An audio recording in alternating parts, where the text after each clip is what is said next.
People make events into stories, and stories give events meaning. Good morning.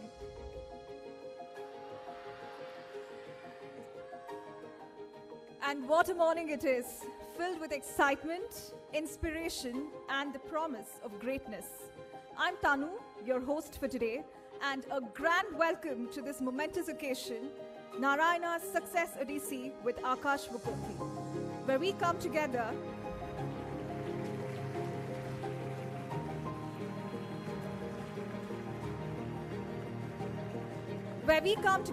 to celebrate the extraordinary stories and mind-blowing achievements of our beloved students. I can feel the energy in this room and it's electric. Today, we honor the hard work, dedication, and unwavering determination that has propelled our young scholars to the pinnacles of academic excellence. So let's give a warm round of applause to our esteemed guests, our revered faculty, and most importantly, our inspiring students.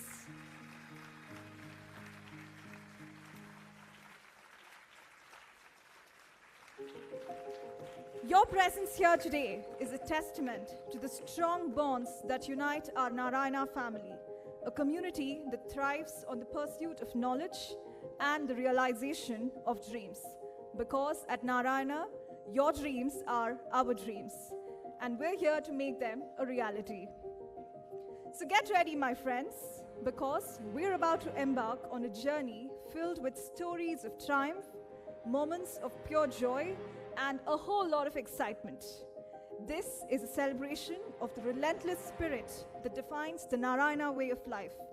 So let's dive in and experience the magic that unfolds when passion, hard work, and an unwavering commitment to excellence come together. Welcome again to the most electrifying, inspiring, and downright fun celebration of excellence, innovation, and the boundless potential of our incredible Narayana family.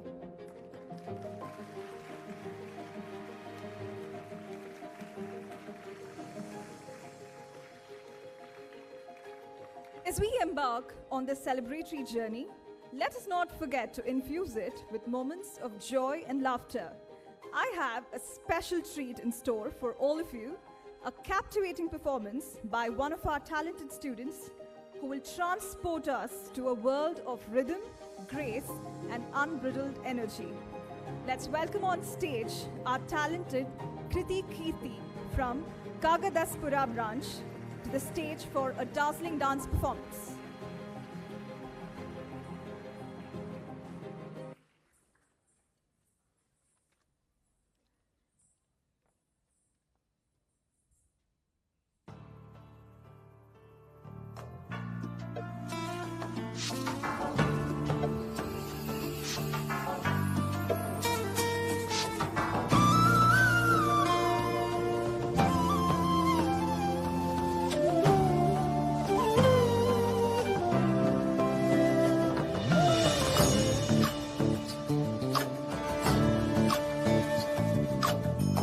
Chandrachud Shiv Shankar Parvati रमणाय निगे Namo Namo Chandrachud Shiv Shankar Parvati Ramana निगे Namo Namo सुंदरतर विराग धर सुंदरतर विराग धर गंगाधर गज चर्मांबरधर गंगाधर गज चर्मांबरधर चंद्रचूड शिव शंकर पार्वती रमणा निगे नमो नमो सद्यो जातमा वदनम् गंगा चंद्र समागमतीर्थं प्रणवं नादमयुणरुम् तुडियो वेदकलामृत पुण्यं प्रकृतियुं निन्नि विकृतियुं निन्नि स्वरंगलिलाय लयंगलिलाय शक्ति शिवोऽहं श्री शिवोऽहं ॐ शिवोऽहं रुद्रं श्रीकरम् पुरळलि बसि मरुद्राक्षವು ಧರಿಸಿದ ಪರಮ ವೈಷ್ಣವನು ನೀನೆ ಗರುಡ ಗಮನ ನಮ್ಮ ಪುರಂದರ ವಿಠಲನ ಪ್ರಾಣ ಪ್ರಿಯನು ನೀನೆ ಚಂದ್ರಚೂಡ ಶಿವಶಂಕರ ಪಾರ್ವತಿ ರಮಣ ನಿನಗೆ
Kriti Kirti from Kaggadasapura branch. Give her a huge round of applause.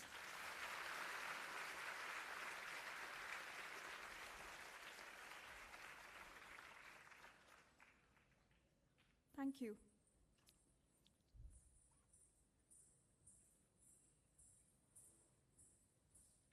And now, let's ignite the spark that will light up our entire event, the lighting of the ceremonial lamp. This isn't just a tradition, it's a powerful symbol of enlightenment, wisdom, and the bright futures that awaits all of us. As we light the lamp today, let's think of it as igniting the flames of our passions, dreams, and the relentless pursuit of excellence. I now invite on stage Puneet sir, our chief guest, Akash Mukoti, our college co-dean, Kalyan Chakravarti sir, our AGMs, Shiju sir, KVR sir, Pradeep sir, Shiva Reddy sir, Srinivas sir, and Narendra sir to join us on stage for this luminous moment.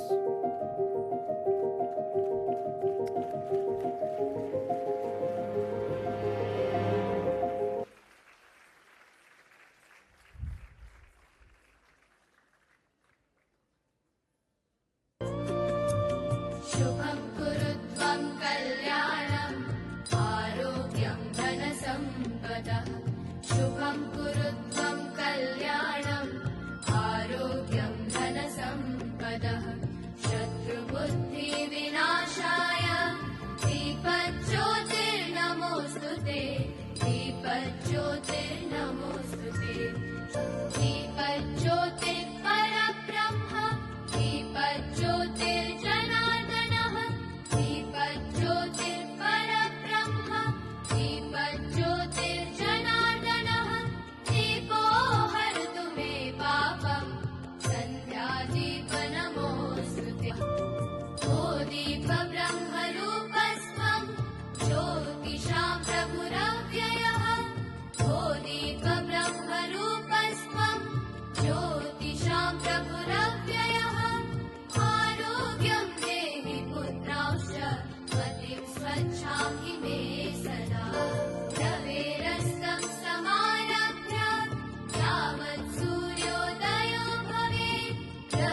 शुभं कुरुत्वं कल्याणम् आरोग्यं धनसम्पदः. Thank you. I request the guests to kindly resume.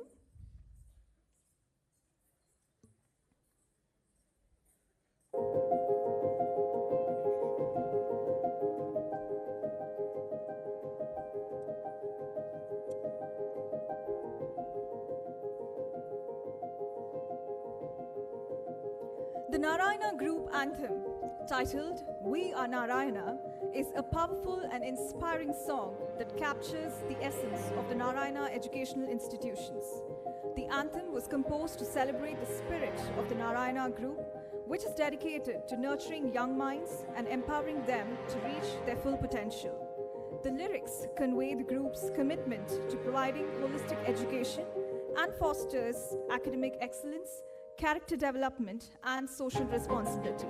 The anthem's melody is rousing and uplifting, reflecting the Narayana Group's unwavering determination to shape the future leaders of India. As the students and faculty of Narayana schools and colleges sing this anthem, it instills a sense of pride, unity, and shared purpose and responsibility, reminding them of the noble mission they are a part of. Audience, please rise for the anthem.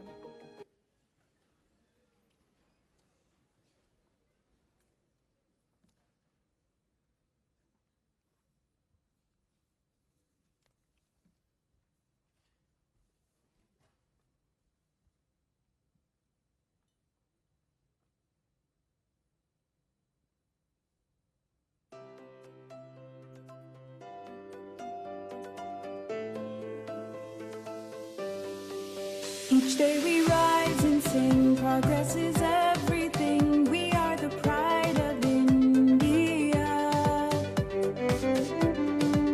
Determination pays, there is no other way. We don't stop until we rise. We are Narayana, reach high Narayana, march on Narayana. We are Narayana, reach high Narayana, march on Narayana.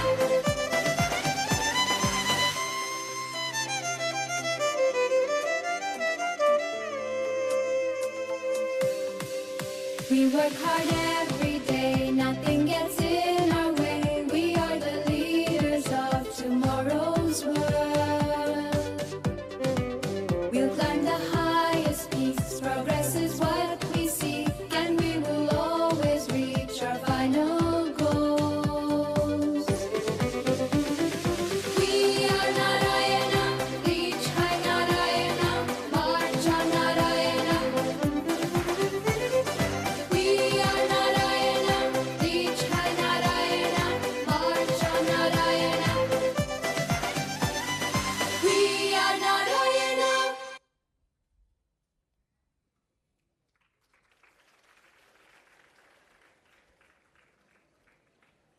Now, let's dive into the heart of what makes our institution truly exceptional.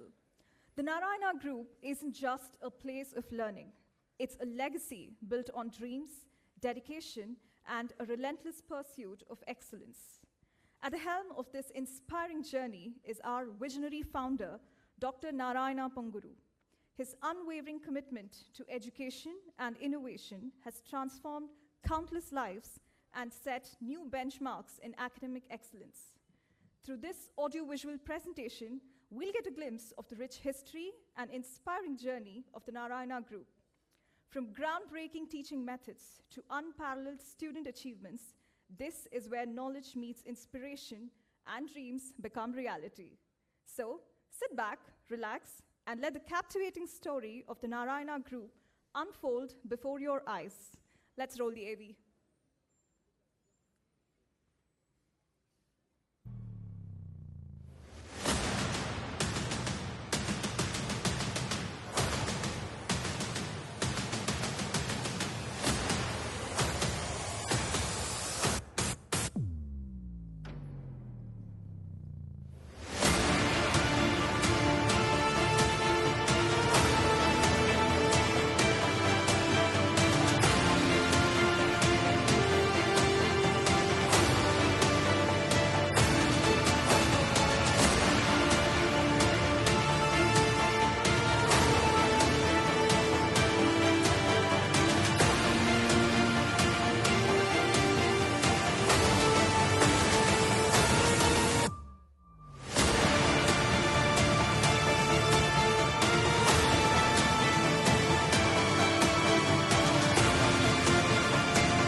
All right, folks.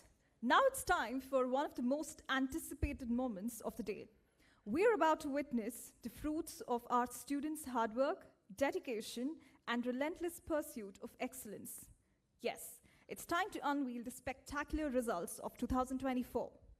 But before we dive into the numbers and accolades, let's take a moment to celebrate the journey, the late-night study sessions, the countless revisions, and the unwavering support from our amazing teachers and parents. This is not just a reflection of academic achievement, but a testament to the spirit of the Narayana family. As your host, I couldn't be prouder to present this AV. So let's crank up the excitement and get ready to cheer for our superstar students. Sit back, relax, and enjoy this fantastic showcase of brilliance and hard-earned success. Here's to the outstanding results of 2024.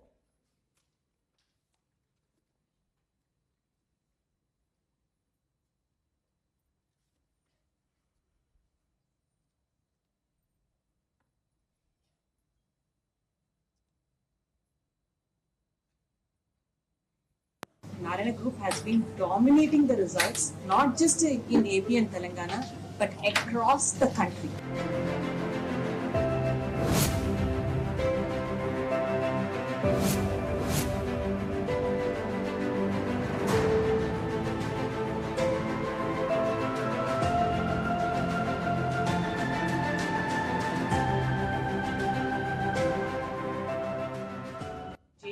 Exam 2 phases లో జరిగింది. ఆ exam లో almost 12 lakh students పైగా engineering aspirants exam రాస్తే దానిలో 6 students 300 out of 300 marks తో ఇండియాలోనే ఇంకా ఏ ఇతర విద్యా సంస్థ సాధించని మార్క్స్ తో 6 students have come out of Narayana Group with 300 out of 300 score in JEE Main. This is followed by 8 students from Narayana Group bagging 100 percentile result in JEE Main again. Again, no other institution has bagged this kind of result. At the same time, when it comes to top 10 ranks in JEE Main, first rank, 5th rank, 6th rank, 7th rank, 8th rank and 10th rank. Top 10 లో 6 ranks తో మరి మిగతా విద్యా సంస్థలందరికీ కలిపి 4 ర్యాంకులే మిగిల్చి Narayana group number 1 గా మీ అందరి ముందు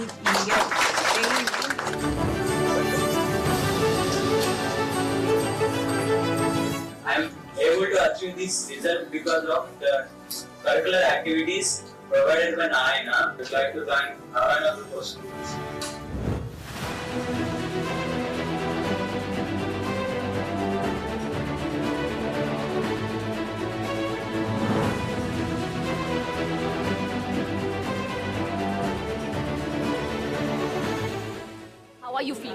చాలా హ్యాపీగా ఉందండి. వాడు చాలా కష్టపడ్డాడు, సాధించాడు. So much of efforts along with the faculties and everything. I'm so happy. And how are your parents feeling? Amazing. Out of the world. Very excited and very happy about this. Very happy, very happy. So thank you Narayana, thank you. Narayana, thank you Narayana. 10th board, అలాగే CBSE board, 12th class board exam results, ఇలా various board రిజల్ట్స్తో పాటు మనం competitive exams JEE main నుంచి అలాగే NEET నుంచి finally we end with JEE advance result. దీన్ని సాధించిన మన స్టూడెంట్స్ అందరికీ heartiest congratulations. The reason for the success of Narayana Group, మా కరికులం వాళ్ళకి తగ్గ ప్రోగ్రాంలో మేము మ్యాప్ చేసి వాళ్ళని బేసిక్స్ నుంచి స్ట్రెంథన్ చేసి ఎంతో సులభంగా ఎంతో ఈజీగా స్ట్రెస్ లేకుండా రాసి ఇంత అద్భుతమైన రిజల్ట్స్ తీసుకురావడానికి they are able to put their full effects and we are also able to cherish the results.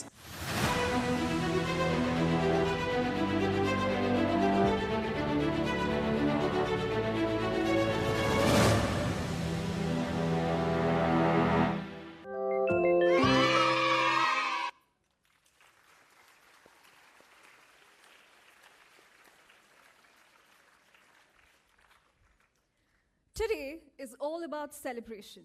And to keep this momentum going, we have a special treat in store for everyone. We're excited to present an audio-visual presentation that perfectly encapsulates the remarkable journey of our honored guest and our esteemed chairman, Mr. Puneet Kottappa. This presentation will illuminate the pivotal moments and achievements that have shaped Puneet sir's extraordinary career. Prepare to be inspired by his story of passion, perseverance, and unwavering commitment. Without further ado, let's embark on Puneet sir's journey together.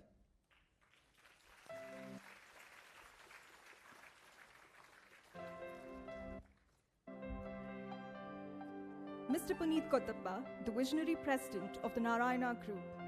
Under his leadership, the group has expanded remarkably across 23 states, establishing over 800 institutions from K-12 to postgraduate education. Puneet sir is a chartered accountant who began his career at Ernst & Young before taking the helm at the Narayana Group. In 2013, he played an important role in establishing NSPIRA to enhance education, technology, and infrastructure, propelling the group to become one of Asia's largest educational conglomerates. He truly believes in making the dreams of our students and their parents come true. Motivated by this passion, he has pioneered new educational services like civil services, commerce, and IB programs. A staunch advocate for hybrid education, Puneet sir emphasizes the irreplaceable value of physical classrooms, social interaction, and teacher connections, while integrating technology to supplement learning. As a new age entrepreneur, Puneet sir fosters a cohesive work environment, prioritizing growth and innovation, earning accolades such as the Fortune 40 Under 40 award. He has set a bold vision to establish a Narayana institution in every Indian district by the decade's end. Beyond his professional achievements, Puneet sir is a committed family man and a doting father of 2 sons.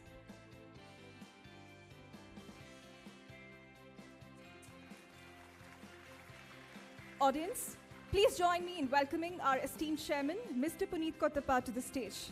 Puneet sir is a true trailblazer, a dynamic and visionary leader whose infectious enthusiasm and relentless pursuit of excellence has propelled our organization to new frontiers, leaving an indelible mark on all of us, youngsters and followers alike. With his brilliant mind, a comedic mastermind, stunning wit, and an unparalleled passion for progress, Puneet sir is the perfect person to take us on a journey of innovation and transformation in the education sector. Sir, the stage is all yours.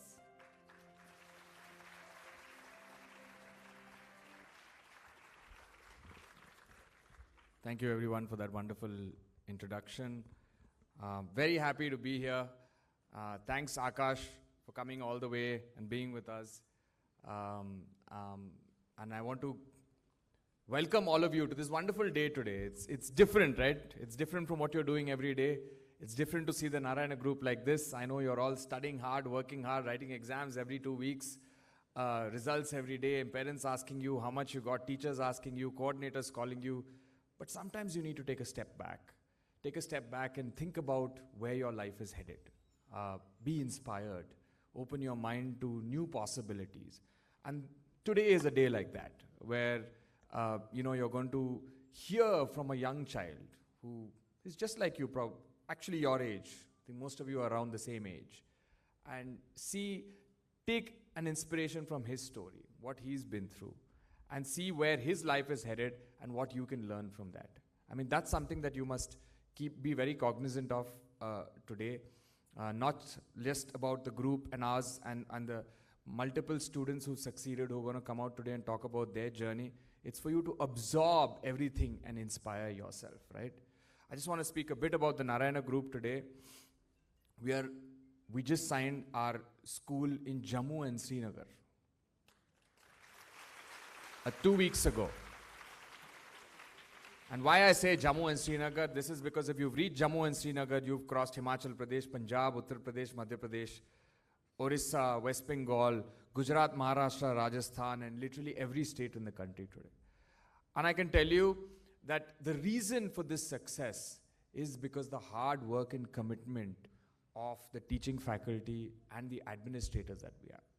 You know, it's not the family members of Narayana Garu who are running the institution, it's the hard-working staff that we have that are giving us this brand value that is able to scale across the country.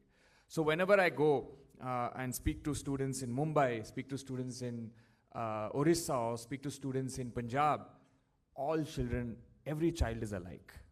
We only think that there are children who are different in different countries and different states. My biggest learning of traveling across the country is that every child is alike. Every parent wants the same thing for their child. They want the best for their child. They want their child to achieve their highest potential. That is ultimately what a parent wants for their child, right? And that is what I think we are giving the Narayana Group, the students at the Narayana Group today, a chance to achieve your potential. And you know, to achieve your potential, you have to sacrifice some things. Did I tell you a story of when I'm a chartered accountant, by the way? I don't know if that was said. That was said, I think. And when I became a chartered, it's a very, very difficult exam, much like the IIT Advanced and the mains exam that you guys are going to be writing, or the NEET exam that you may be writing. It's a very difficult exam. And the difference between the JEE Advanced and the CA exam is the CA, there's no competition. It is just you and the exam. You need to pass the exam.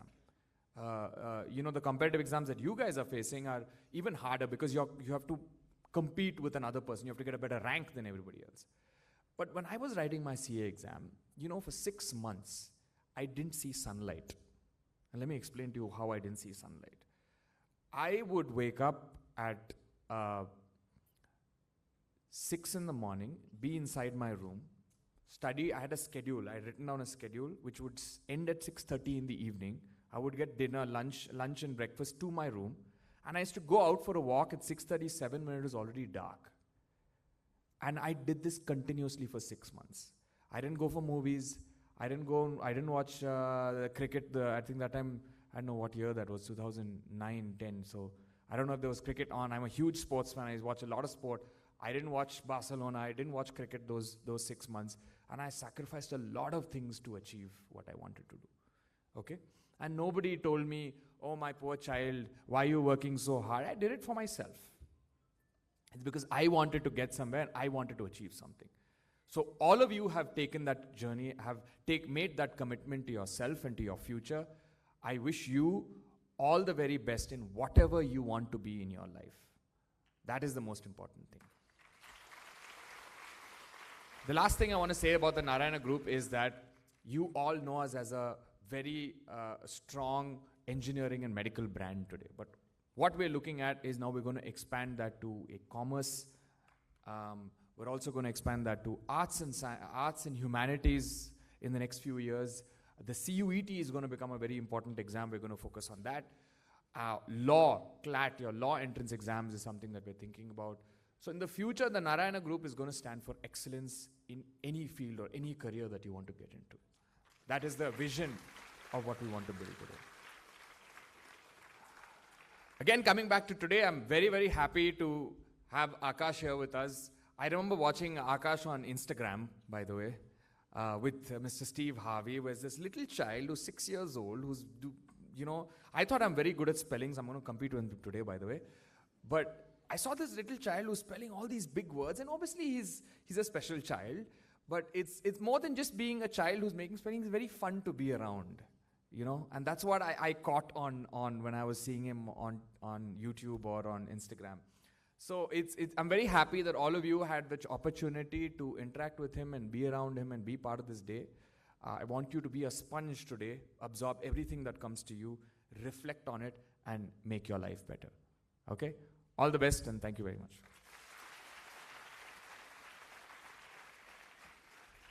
Thank you so much, sir, for your wonderful words of motivation.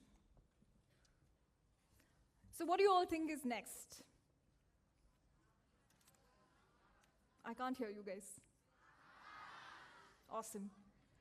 We're about to witness the magic of a young achiever whose story is as inspiring as it is extraordinary. Imagine a journey where brilliance meets boundless energy and where age is no barrier to greatness.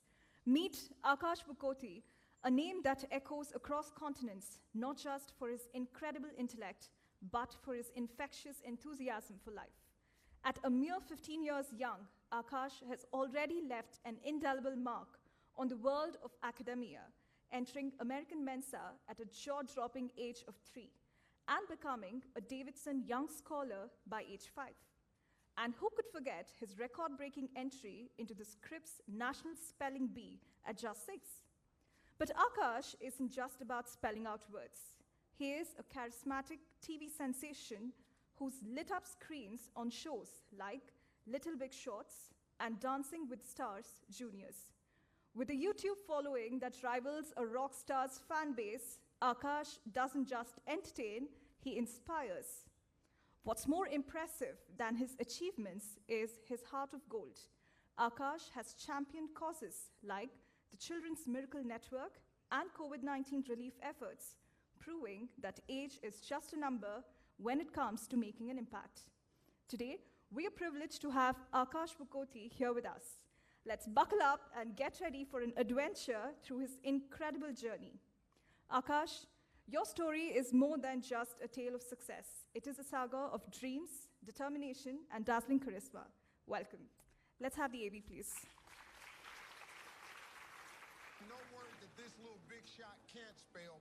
He's been competing in spelling bees since he was 2. From San Angelo, Texas, here's 6-year-old Akash. Are there any words that you can't spell? Investigate. I-N-V-I-S-C-A-T-E.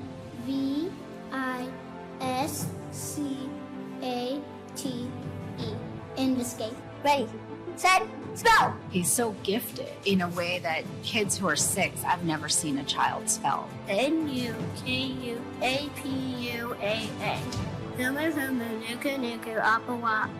In fact, this gentleman was the youngest competitor at the spelling bee this year. One last word. What's the word?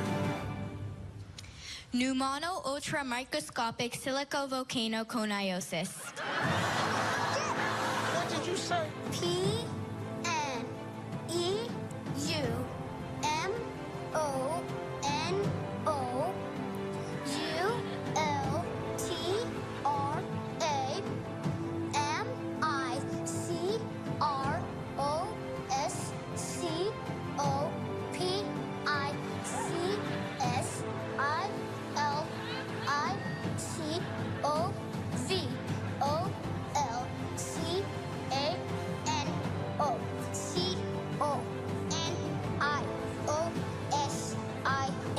Pneumono ultramicroscopic silicovolcanoconiosis.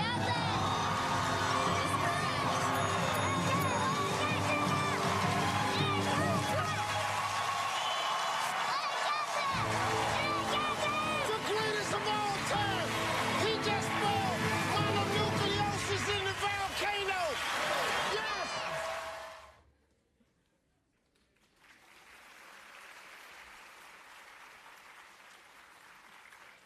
Audience, let's welcome Akash on stage, a genius who has achieved feats that defy his age, captivating audiences worldwide with his intellect, charm, and philanthropic spirit. Akash, would you please come up and share with us your journey of academic excellence and the lessons you've learned along the way?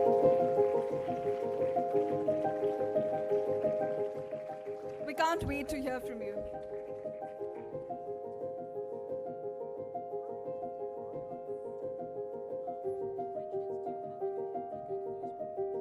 Can we have a hand mic, please?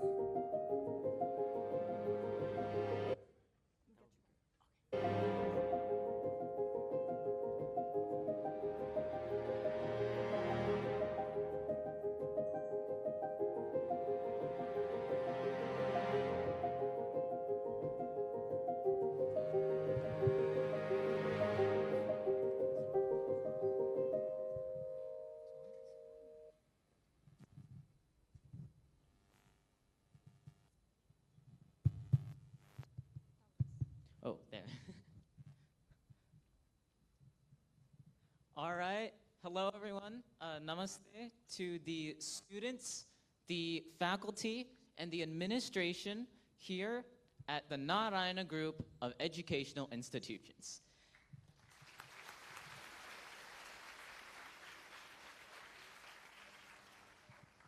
It is my distinct honor to be here today. I would like to thank the director of this institute, Dr. Sinduragaru, as well as the chairman, our Mr. Panitji, for inviting me to speak today at this beautiful MLR Convention Center for the students and the administration here at Narayana. I am so delighted to be here today. And to start, I would like to share a small story. Oh, a little bit behind, okay. I would like to share a story with you all. And this story starts 45 years ago. It starts 45 years ago when a young math postgraduate came up with a novel way to prepare a student to succeed in competitive entrance examinations. He then expanded that program from the initial home city to the entire nation so that thousands of students could excel and gain admission to India's top institutions for the first time. And I'm sure you all know exactly who I'm talking about. Yep, that's right. It's our very own Narayana Group founder, Dr. P. Narayana Garu.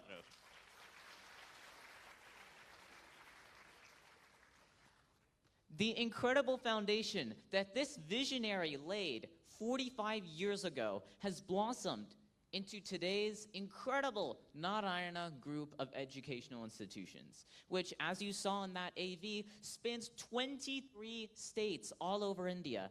We can now proudly say that it is one of the largest and most successful educational groups, not just in India, but in all of Asia. And even more importantly, this group is now spearheaded by the amazing couple team of Dr. Sindhuraji and Mr. Puneetji. And I believe they both deserve a huge round of applause for all of this.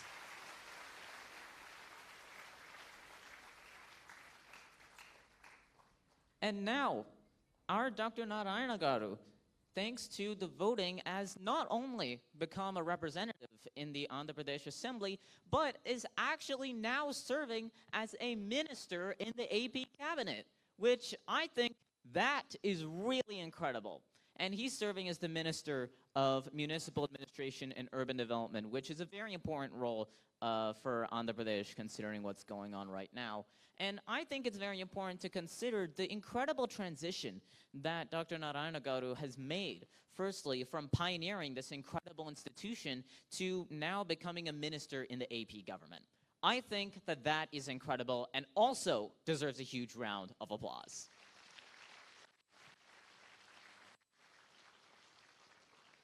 But coming back to the Narayana Group, I firmly believe that this institution has provided you all with the best foundation. And so I urge each and every one of you to make the most out of that foundation and make your parents, your family, and the country proud. And speaking of which, let's talk a bit about our country. Because how many of you are aware of the true extent of the impact that India has had on the world? It's incredible because Bharat has been the world's guru for thousands of years. But it has only been in just the past 77 years after independence that India has established itself as a world leader once more. It's reclaimed that title of the world's guru in various different fields like IT, pharma, healthcare, technology, the largest film industry in the world after Hollywood, cricket World Cup champions, and even more than that, India has established itself as the spiritual guru of the world, as the 5th largest economy on earth, with the richest tradition and culture of any nation in the world. And of course, India is the world's largest democracy. And crucially,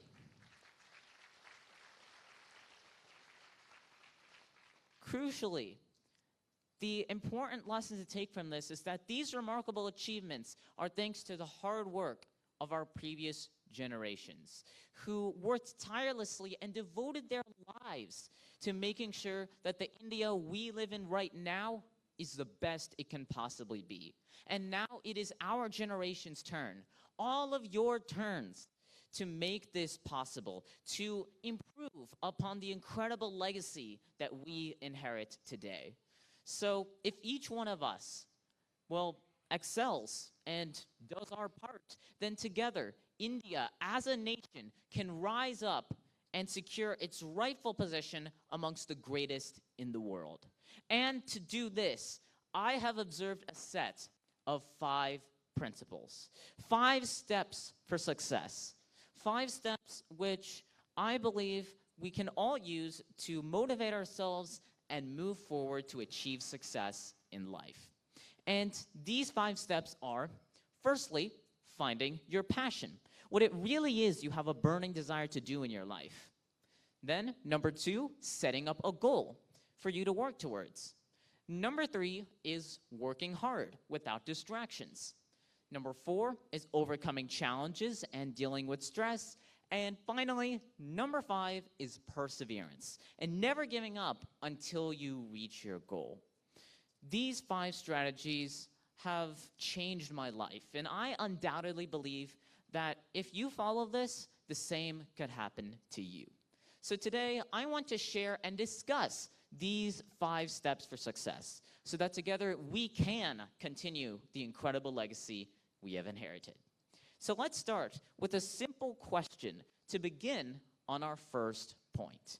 And that question is, how many of you have considered what you will be doing in the next 5 years? Now, what about the next 10 years? Now, it's an interesting question, right? That's 2034. What do you see yourself in? What career path do you envision yourself doing? If you haven't thought about that yet, I urge you to take some time and think about what you have a burning desire to do. Because now is the right time to find your passion. Because if you find your passion, then it will create the boundary, the foundation for your future. So we can take an example from my life. And as we can see in just a moment, we'll take a look at how when I was a baby, I've always had an interest in words and the alphabet. And this interest can be in loads of different ways. It can be expressed in many different fields. So for me, as an example, the photo you're about to see is actually of me in a library. And I liked being in libraries, but if there's any part of the library I liked the most, it was the one part that was filled with alphabet toys. And so, recognizing this and many other different parts, my parents realized that I might have an interest in words. And so they created a positive environment for me to excel. It was only in this environment where I could do what I love that I realized that spelling and the English language was my passion. And so, what I learned from that, and what I found is that when you do work that you are passionate about, it won't feel like you're working. And obviously, that was when I found my passion. But for each one of you, I believe that if you just keep working and keep searching, you will find your passion. And you will know when you find your passion. So I urge you to do what you love and love what you do. So in short, follow your heart. And next, now that we've covered finding your passion, I think it's essential to now take a look at the second step of this 5-step process, setting up a challenging but achievable goal. And we can take a look at this in one key way, by taking a look at a quote from former President Shri Abdul Kalam. Because he once said that having a small aim is a crime. So have a great aim. These words ring very, very true. And it's why it is so, so important for each one of us to always aim big.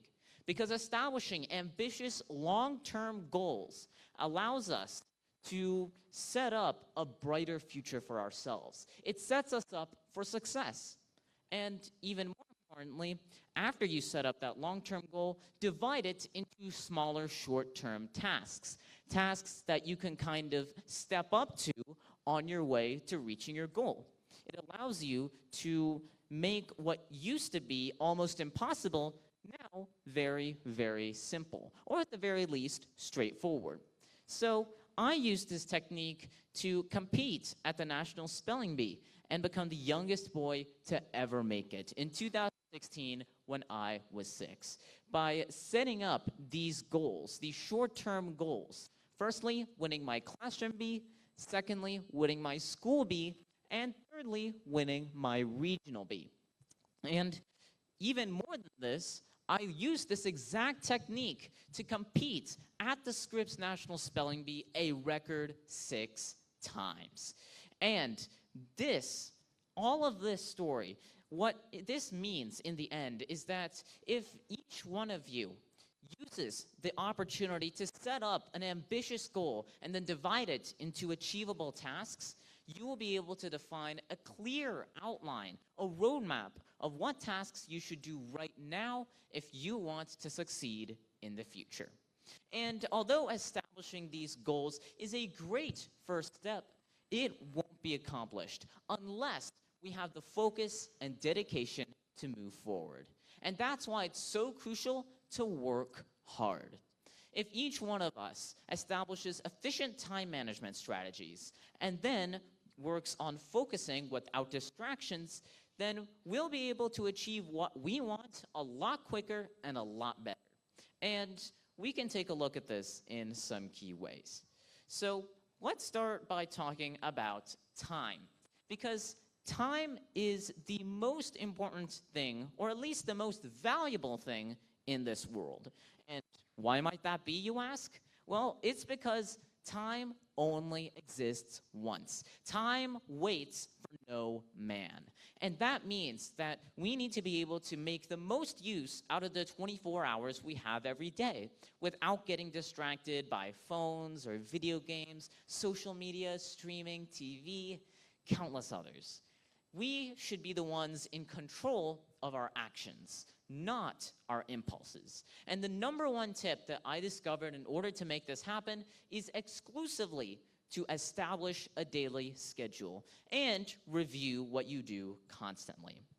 This strategy is very important because it allows each one of us to basically find what tasks we need to do right now and when we should do them. It means we can set up goals not just in the long term or in the short term, but every single day. And this strategy was actually employed by Benjamin Franklin, one of America's founding fathers. And doing this actually allowed Benjamin Franklin to become successful serving not just as a founding father, but even more importantly, serving as America's first diplomat, first postmaster general, and a prolific inventor. Now, to finish off this segment, I'd like to talk about one final quote, a sloka from the Bhagavad Gita. Because in the Bhagavad Gita, Lord Shri Krishna says to Arjuna, Karmanye vadikaraste mafaleshu kadachana. And this translates to, do your duty, but do not think about the results. Because crucially, the most important thing in your life when it comes to your goals should be your duty and your responsibility. So without thinking about the outcome, just focus unwaveringly on your responsibility. I mean, in short, what that means is work hard. And as it says in the motto of this Narayana group, Shramayeva Jayate, hard work alone triumphs, which is a very, very apt slogan for where we are today and for talking about working hard. And we can even see another example of working hard in our very own Mr. Punitji. As he described earlier in his speech, he never saw the sunlight for 6 months. And if that's not an inspiration, I don't know what is. So taking a look at this, we can see that working hard is the primary way for success. And we can see even more importance of working hard when we face challenges. Because challenges are a crucial part of who we are. Challenges are like innately human. And in fact, the important part about this is that when we face challenges, we should always consider the different ways that we can improve the situation and fix it. So let's discuss some ways that we can focus on this. And as an example, let's take a look at my run at the 2016 National Spelling Bee. Because my run ended in the 3rd round. And for anyone, especially for a 6-year-old, well, misspelling and getting eliminated from the bee, well, on live TV, ESPN would have felt devastating. But when I was on that stage, I took a moment to calm down and come to terms with reality. I had just been eliminated, which I couldn't change. But what I could change was the attitude surrounding that situation. So here is what I did when I was on that stage despite the intense pressure. If we may load the video. Oh, if we have the audio show up, that would be the, well, we'll see this.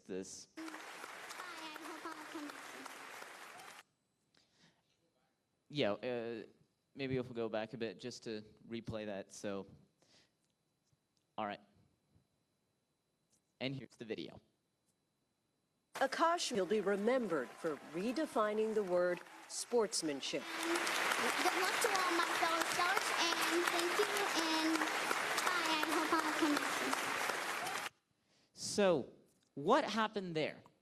Well, after composing myself, as you saw, I thank the organizers for the experience, wished good luck to my fellow competitors, and then exchanged a few high fives, that's me in the middle of one, and then gracefully exited the stage. And that act, which was described here as sportsmanship, was picked up on this clip by ABC's Good Morning America, the top US morning show. And that subsequent video went viral. The ultimate lesson from this segment is to note that overcoming challenges by looking at them with a positive outlook allows you to achieve many, many things that you didn't even know you could do. And that action ended up turning what could have been a low point in my life into suddenly one of the best things that has happened. And so, we can take a look at one final part of this 5-step process. Because after overcoming challenges, after that, there will be times when it simply feels like too much.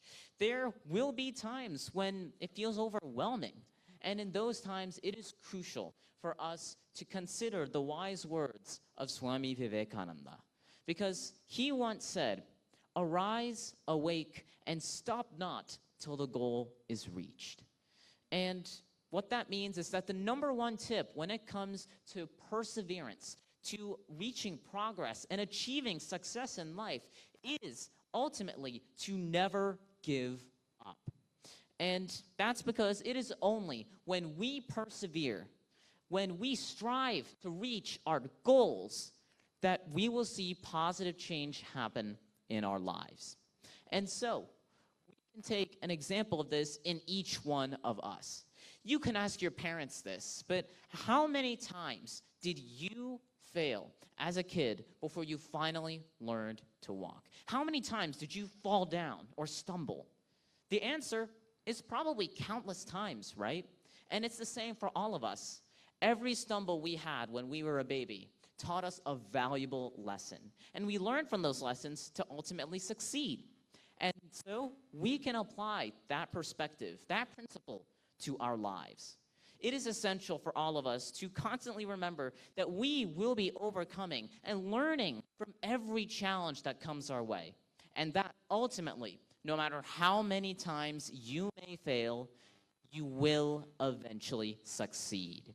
Because only some people are ever fortunate enough to become successful in their first few attempts. I mean, as an example, we can take a look at Thomas Edison.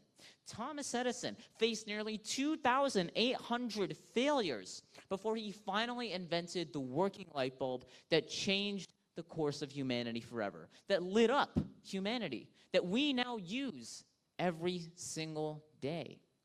As it turns out, what Edison's story proves is that failure is the stepping stone for success. And once again, we return to the great words of former President Shri Abdul Kalam. If you fail, never give up, because FAIL means first attempt in learning. Never fear failure and never give up. And so we return to the 5 steps for success. 5 steps which changed my life. Finding your passion, setting up a goal, working hard, overcoming challenges, and never giving up. These 5 have shaped my life completely, and I undoubtedly believe that they will help shape yours too. The Narayana Group has given you all an incredible foundation on which you can fly high. And all that's left for you to do is to take off. I encourage each and every one of you to make the most of the foundation that the Narayana Group has given you all and make India proud. Because the incredible achievements that this nation has accomplished over the past 77 years are just the beginning, just the start of the great story that India has to offer.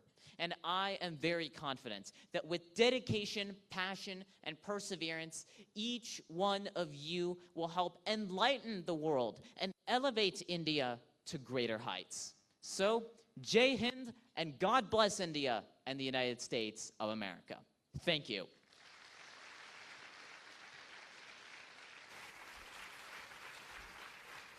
Wow, that was excellent. A huge round of applause for Akash, please.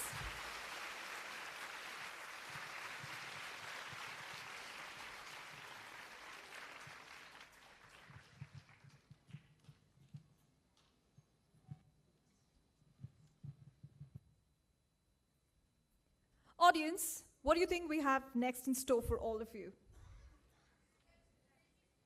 Huh? Did I hear selfies? What? Spell bee. We'll come to that later. What else? I heard someone say discussion. Let's get that going. We have now arrived at what I believe is a fun, eclectic, and thought-provoking segment from today's event, the panel discussion. It is my honor to invite Puneet sir, who will now moderate a panel discussion with the talented Akash Vakoti and our brilliant toppers. I also invite our toppers, Shreyas, Khushi, Vajrakant, Nitin, Dhruv, Mridula, Amog, Akshat, Akikeni Suhas, Maharnab, Harsha, Sana, Amog, Agarwal, Satya, and Saumya to take the stage, please.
The toppers who will be joining us on stage: Shreyas, Khushi, Vajrakant, Nitin, Dhruv, Mridula, Amog, Akshat, Harsha, Sana, Amog Agarwal, Balasatya, Saumya, Arun, Vikram, Nandana.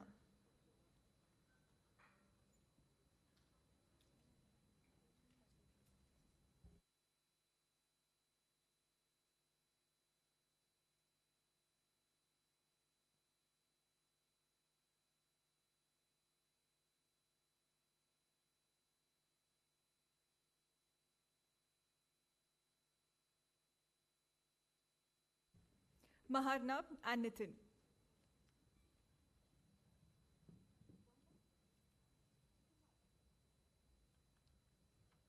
Suhas,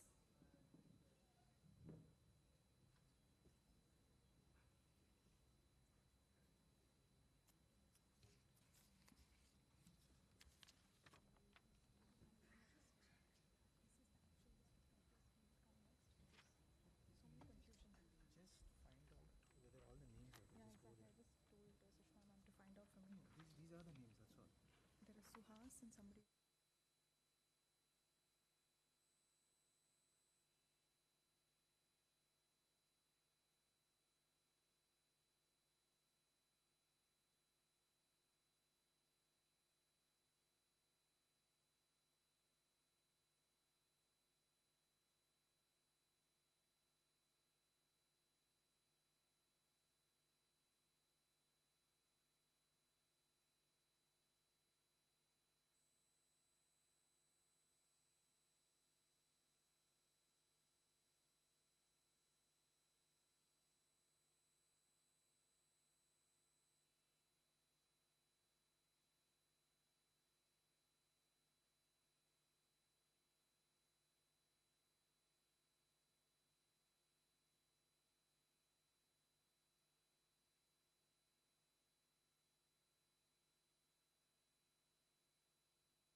So,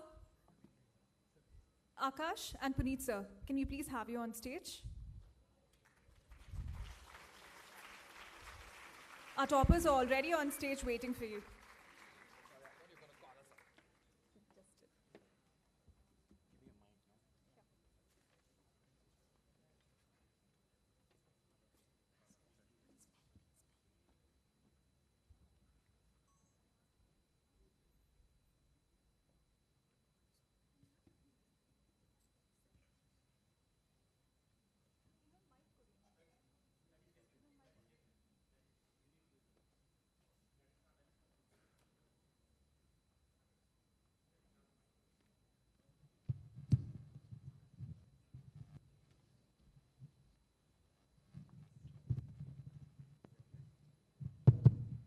Oh, this works. Okay.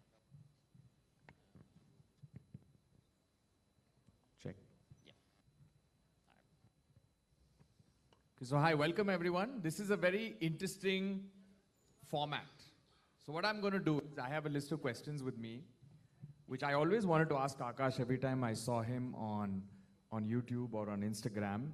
Now that I have him as a captive audience here, I'm going to ask you a few questions. And I'm going to ask some of our toppers also a different set of questions, 3-4 of them. And this is just for all of you to understand personal journey a little bit better. So it's one way, just for a one-sided speech that you've heard, which was very inspiring. Thank you, Akash, for that. But now I'm going to ask him a little bit more deeper, right? I want to go inside your mind and understand how it works, right? One sec.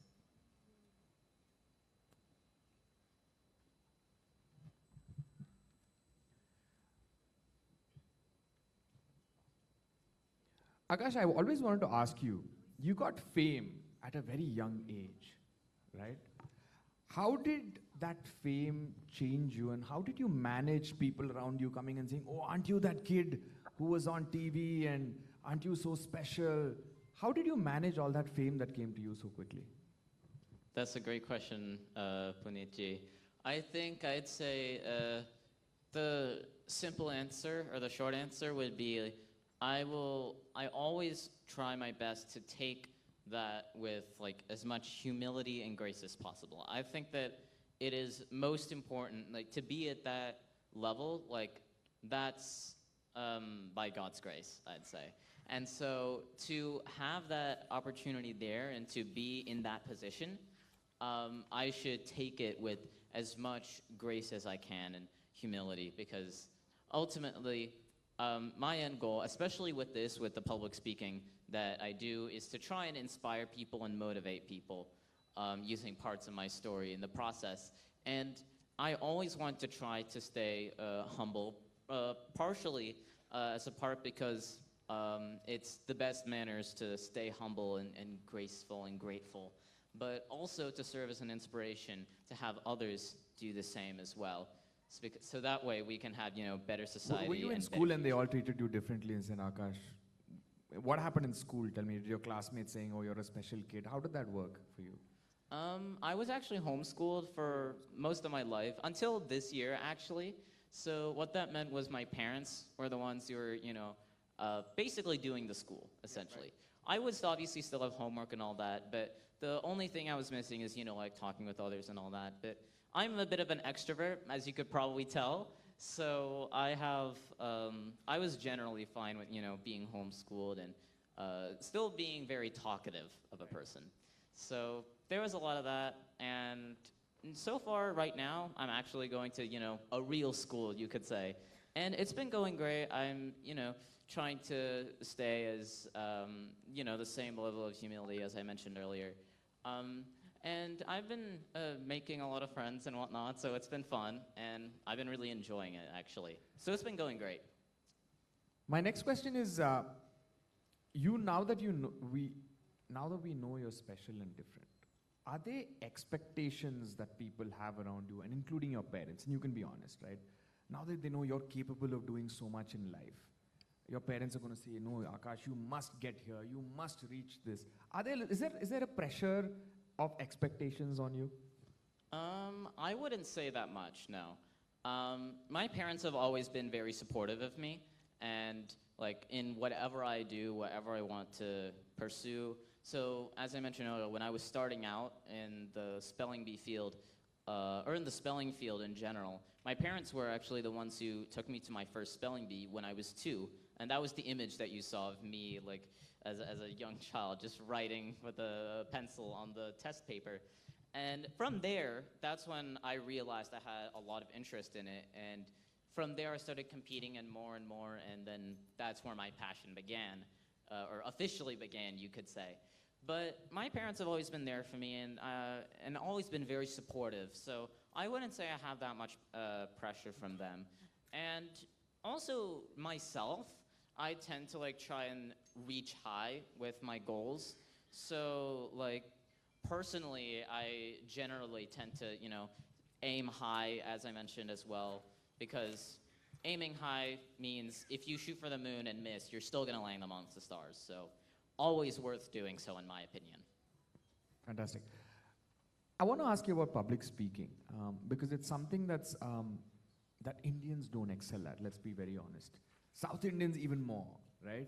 Where we are a little always, I was one of those kids. I didn't ever speak on a mic till I was 15 years old, when I got the chance to make a vote of thanks in a school event. That was my introduction to speaking in front of people. There was a very nervous moment. I was just reading off a paper, but it was still so hard for me to do. What advice would you give to people who want to become, not public speakers, you don't have to make speeches at halls like this, but even to go up in front in a classroom and solve a problem, or go up in front of 10 people in your family and say thank you for doing something. What advice would you give them? How did you get into public speaking? So, as I mentioned earlier, Puneetji, I have always been a bit of an extrovert. So I have always liked, you know, talking in front of a camera, talking to people. And so having, you know, in part having like the experience of, you know, being on TV shows, at least for me, that was also a lot of like boost factor, knowing that I could, you know, face, you know, speaking in front of large crowds, or, you know, at important events very well, I would say at that. So that gave me a lot of encouragement for me to, when I did start doing, you know, this kind of motivational public speaking about a year ago or 6 months ago, it was a lot of encouragement for me at that point that like, yes, I think I can actually do this. And I think for me, generally, because I've always been a bit of an extrovert, I always have enjoyed like talking. But I think I would say for getting better at public speaking, I think part of it could be, or at least a side of it I'm the most like used to, you would say, is like getting a command of the English language. And I'm sure many of you already do have a pretty solid command. But I think having like a tighter grasp of the English language is always a great way to go. So I think trying to build a little bit more of your English skill, which I think obviously Narayana Institute is helping you with this, of course.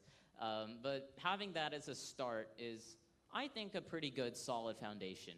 And then in addition, I'd say try maybe like speaking to yourself a little bit, and just try speaking to your family, your friends, or just people that you know or that you think would help you. Ultimately, don't put in your head what other people think about you. I think that's the last thing, is stay confident in yourself. So don't let what other people say about you get in your head, because you are you, and you should be proud of you. That's what I would say. Fantastic. I think, just to add to what Akash was saying, you know, there were a couple of media people outside, and both of us going there, and they're Kannada media people, right? And I suddenly started getting nervous because my Kannada, while I know Kannada, my Kannada is not great. But if there was an English media person outside, the confidence level is much higher. I think he's very right. As long as you have a strength and command over the language, it gives you a kind of confidence for you to be able to take it forward. That's very interesting advice. Thank you, Akash. The other thing, maybe a last couple of questions that I have for you. I know you want to be a politician, and I know you're fairly young also. But what do you think of the education system today in the US and in India? You were homeschooled, but you must be thinking about how education is today. We, in fact, are, it's the British system that we have borrowed, right? Where we have a set curriculum and everybody has to go through that curriculum, and we have a set examination system, and everybody tested on that examination system, and then you get somewhere. That's not truly how education should be, or it wasn't in the last maybe 200 years ago, when people were learning outdoors and they were learning from the environment, they were learning from each other. What do you think of the education system today? I think that's a really, really nice question, Mr. Puneetji, and I would say for that, the education system, I think overall, the system that you mentioned, the, I guess, British system, that is definitely there in a lot of places. It's in India and it's here in the US as well. And I feel like to some extent it does help, like the system of, like, you know, the curriculum format where you do learn in solid, you know, curriculum and what things you should learn, right, for your grade. But I think there should be there should be some kind of level of, I think, beyond the education system as well, obviously a bit of self-learning. Like for me, I've always had like a lot of love for learning, and that has benefited me so much in my life. And I think for each one of you, developing that love for learning, I think, is a very, very crucial part of success, especially when it comes to the academics. So I think, obviously, the education system, I think it's faring pretty well. Obviously, there are different places where it can improve, and I'm not the expert on that. I think, you know, of course, you're Mr. Puneetji, and this institute is. But I think just for the individual learner, and I think this is something all of you have engaged in as well, but having that like love for learning or developing it as a start, I think that's a good start, is to have like, just try, you know, learning something that's maybe not in the curriculum, but something that would be interesting to you, or that's like an extension of what you're learning. That way you can fare better in academics overall. Thank you. Akash, while we have all our toppers here, I want to ask them a couple of questions now. And any of you can pick up the mic and speak. Whoever you feel who's comfortable, you can do that and take the initiative. You just heard it's about confidence in the English language. So my first question to you all is, or anybody can do it, and a couple of you can answer, how do you handle studying a subject that you're not good at, and that you know you're making errors in that particular subject? How do you approach and study that subject? Because there's always that one subject that you feel, oh God, I hope too many questions don't come from this chapter or that subject, you know. There's always that feeling. How do you handle that? And how do you overcome that? Who can answer? Who wants to take the mic and answer? This is very relatable for all of us, I think. Yes, absolutely. No passing. Okay, go ahead. You introduce yourself and then, yeah. All right. Very good afternoon to everyone. I'll just say a few words about myself. I'm Sam. I secured All India Rank 1 in NEET this year. Thank you. All right. And as for the question Puneet sir has posed to us, that's an excellent question, because this is something all students face at all levels, whether you're preparing for a competitive exam or whether you're just a student in 6th, 7th, 8th or 9th grade. For me, how I handled it was just looking at something I was weak at and doing something about it, because there was no shortage of weaknesses that I had to deal with during the last 2 years. Everything was quite new. The syllabus was very new to me, and slowly, bit by bit, everything would just work out. Do something about your weaknesses, and slowly they will turn into strengths. So that's what I have to show say. perseverance, like Akash said earlier, right? Yes. Yes, Sam, thank you for that. Anybody else who wants to answer the same question? Yes. Yeah, like Shreya said, that's also there. You have to try to do something about it. You have to introduce yourself first. Sorry, we don't know you. Myself, Mridula. I scored All India rank 353 in NEET UG.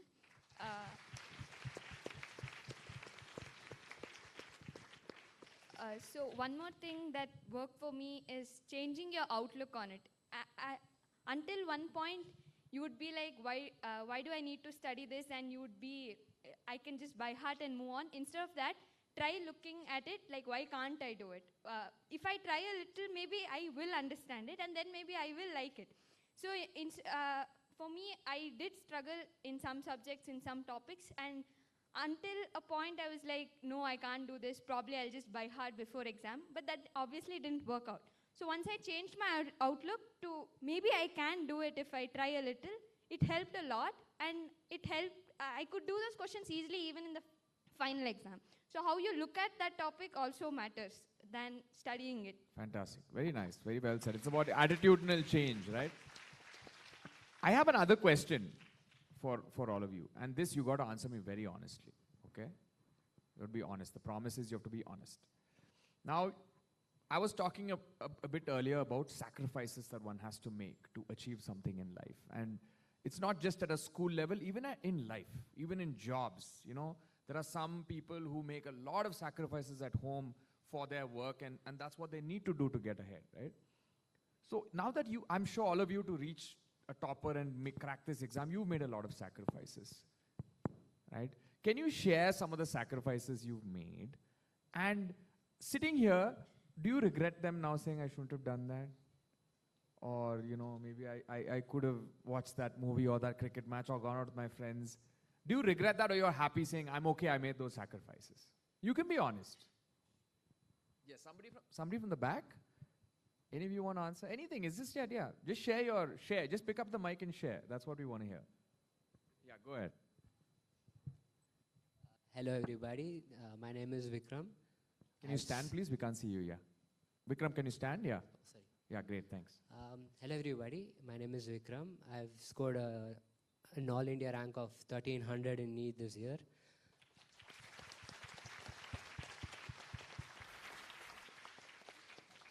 I'd like to mainly focus on one thing perhaps is unique to me in my case. I used to play musical instruments before, up until 10th grade. I used to learn guitar and keyboard. Because of NEET, I had to sacrifice my lessons in guitar and keyboard. It was a huge hobby for me back then. It was very important to me, but it had to stop completely. It was sucking up a lot of my time. I was aware of this. I had to make the sacrifice. And I know you expect me to say that I don't regret it, but I do. I definitely do regret it. But it was a sacrifice I was willing to make, and yeah, that's it. Vikram, I'll tell you what. I wanted you to say you do, because I'll tell you something. I also, after I became that day I passed the exam and I lost all that 6 months, I mean 6 months is what you heard about sunlight, but I made even more sacrifices earlier for the 3 years before that. But you know, at the end of the day, once you made a significant progress towards your goal in life, now you have the chance to recover that. You don't need to feel it's a sacrifice. You took a break, you took a pause, because you aimed at something more important at that particular time. You don't need to give up your music in your life. No, I never said I'd give up, obviously. But you can get it back now, yes, right? Obviously, yes. Yeah, Akash, you wanted to say something on that? Oh, yeah. I just wanted to say, Vikram, that now, after NEET and your performance, I think that now you have probably a little bit more free time on your hands, and with that free time, you can use some of it to, you know, start back up, because I'm sure, like, you're gonna pick it back up with the same vigor you did before. So you got this. Fantastic. Thank you, Vikram. Anybody else who has a story like this? Because see, we all give up things. Everybody in this room is probably thinking that, oh, I didn't watch India win that T20 World Cup. I couldn't watch that. I was studying for an exam. You know, they're all thinking that in their head. Can you give them? Can you share with them what sacrifice you've made to be here today? Yes, I'm sure. Anybody else?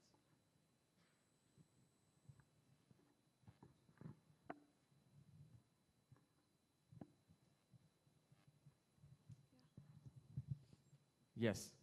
Hello everyone, my name is Sana Tavsum.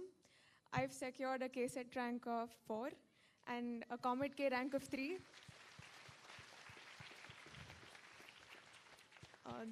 There is this hobby that I developed over the COVID time. I became a baker, I enjoyed cooking. I spent like 5 hours a day. So, of course, preparing for the JEE advanced exam, it required a sacrifice. I was in school for like 12 hours a day. I didn't do any of the things that I wanted to do. Along with me, my mom, she sacrificed her job to be with me and my brother during this stage. So not only me, my family has also made a lot of sacrifices. And my opinion is different. I believe that the sacrifices were worth it. These 2 years put me in a better position than I would have been if I didn't sacrifice them. So it depends on you and how you take it. I believe that the sacrifice is worth it. Fantastic. Thank you, Sana. Thank you so much. I'm going to get back to you, Akash, for a bit. Yeah, you want to comment on that? Go ahead. Yes. I would like to quickly mention, just briefly, my own story with like sacrifices. Because obviously in the process of doing the spelling bee, obviously there's a lot of different sacrifices that you'd have to make. And for me, it wasn't just me. I share with you, in fact, that my parents and my family also made a lot of sacrifices. So my family, we moved constantly throughout the country, and my dad sacrificed his job like 3 times in order to help support me in what I do. And my mom doesn't work. She's at home with me and my sister and helping us both as we move on in our lives. I owe everything to my parents, from my life in the first place, of course, to everything that I have achieved until now. I would say I'm very fortunate, and I owe it to them. They made so many sacrifices in addition to my own, and I couldn't thank them more. Yes, Akash, I mean, you raised an important point, which is a sacrifice parents have to make. You know, I know households where, because the child has an exam to go to or had to write, the entire family doesn't watch TV. The cable's cut off. Tata Sky, your dish is gone because, you know, if somebody is there, they're getting distracted. So nobody watches TV. So that's a sacrifice that parents have to make. And you've seen the tremendous sacrifice that Akash's parents have had to make for him to be here. So it is, unfortunately, the way of life. We live in a competitive world, and that's a part of life, right? Akash, I want to get back to you with my last question to you, and then I'll ask one more to the toppers, and then we can move on to the next segment. You've traveled, I'm sure, across America and maybe across the world as well. Have you interacted with anyone that's really inspired you, that's really taught you something that you want to share through this platform? That, you know, somebody who's told you a story, or you know, somebody who you've met, or some place that you've been to that you've truly been inspired by? I would like to share. I would like to explain a story that I'm sure some of you may already be pretty familiar with, because it relates to our very own being here in Karnataka. And that is specifically about the king Sri Krishnadevaraya. Because Sri Krishnadevaraya ruled one of the largest empires in India at his time, over like most of southern India. And even more interestingly is running that empire in that circumstances was very, very difficult, especially it being like, what, hundreds of years ago. And so, in addition to that, this is the key part, in addition to running that empire and ruling over it, he wrote a book, a poem called the Amuktamalyada, which was not in his native language. His native language is Kannada, but the Amuktamalyada is written in Telugu. And he wrote that while he was ruling the country, while he was ruling his empire. And I'm saying this because it is a very inspiring story of efficient time management, I would say.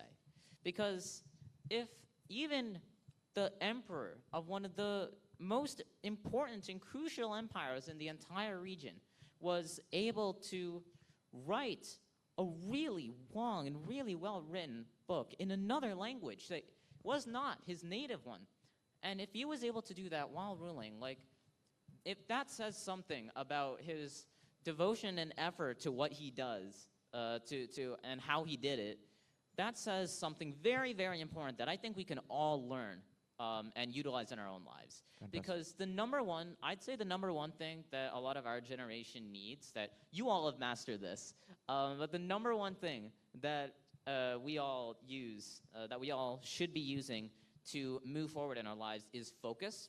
Because in our modern generation, there are far more distractions than there have ever been, right? And so making sure to stay away from those distractions and make sacrifices, as you all shared, I think that is a very crucial part of the pathway to success right now, as opposed to ever before. And so seeing that example of Sri Krishna Deva Raya and how he was able to effortlessly combine two very different things, two very time-consuming things, most time-consuming, I would say, and combining them so effortlessly into his lifespan, I think that's an incredible story that we can all learn from and apply to our own lives, to make the most out of every single hour, every minute, every single second of our day, because every second counts. Fantastic. Thank you, Akash.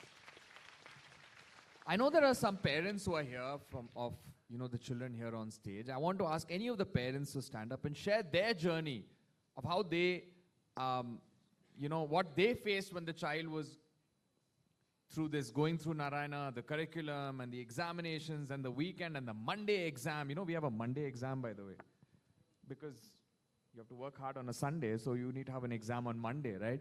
So I'm sure all of you had to make similar. Yes, we have. Sir, can you please introduce yourself for us all? Thank you. Hello, everyone. I'm Dr. Joseph Rajendran. I am Sam's father. First of all, I would like to thank Narayana Group for having arranged this wonderful event. Thank you. Not only to honor the achievers who are seated there, I'm sure there are a lot of potential achievers amongst you, and to inspire all of you with this event. Coming to Sam, of course, a lot of sacrifice was made by him, and we as parents, and also one important component which was not brought up were the siblings. The siblings also do a lot of absolutely sacrifice. Here's my daughter Shreya, get up. So she also did a lot of sacrifice. She will share with you later. So every parent wants the child to be the best, right? So I'm sure all parents really put in a lot of hard work and sacrifice in various forms to help the children achieve. In our case, we did what any parent would have done. We used to go and drop him to school and bring him back. In the early days, he took the bus, but then we found because of Bangalore traffic, that was very challenging, especially when it was raining heavily, etc. So for the first year, that's 11th standard, he did try that for some time. Then there were days when the classes would end very late, so I would go and fetch him. And for the second year, that is 12th standard, we thought of something different. We actually moved our house close to the school. Wow. For 1 year. We rented a house and we stayed there. And my wife, Janita, did much more than what I did. I was mainly a chauffeur, but she's the one who made sure that she ensured that his nutrition was taken care, his books, his uniform, everything she took care.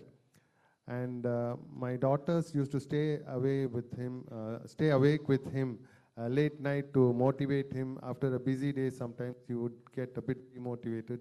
So she would stay with him and encourage him to study. In the bargain, she got to miss classes the next day. Right. So I'm sure all parents, but the most important force that helped next to God is the Narayana school, the teachers, right from the core principal, Surendra Reddy sir, his principal, Gauss sir, and all the teachers were really with him throughout the journey and helped him to achieve this. We are truly grateful to Narayana School and the group as such. The number of tests they had, the tests would be over and within a few minutes we would get to see his scores. And every time his scores went down, the principal would call him and ask him how this happened. You need to focus on your weaknesses. And in particular, I would like to thank Gauss sir, because on the day of exam, Sam was a bit stressed. One phone call from him that morning, and also Surendra Reddy sir, just keep a positive attitude, put a smile on your face, you'll do well. And that changed everything for him, and he could. So hats off to Narayana Group for everything that they've done for Sam. And believe me, children, all of you and the parents, you have done the right thing by joining Narayana Group. You are all blessed, and you all can potentially make great achievements. Just believe in yourself and follow what your organization tells you, and you are going to rock the show. All the best. Thank you so much, Mr. Joseph. Very kind of you. Thank you so much. I just want to open can we ask the audience also, is that okay? Can they also ask a question? So anybody in the audience, any student in the audience wants to ask Akash a question. This is your chance now. Please raise your hand if you have a question. Yeah, even up in the balcony. You got a better view of all of us. Raise your hands, please. All you up there. There will be a lot of them. We'll take one or two max. Please introduce yourself. My name is Vaibhav. Nice to meet you. Okay. So, how do you, feel when you miss... Sorry, 1 minute. No worries, no worries. I'm such a...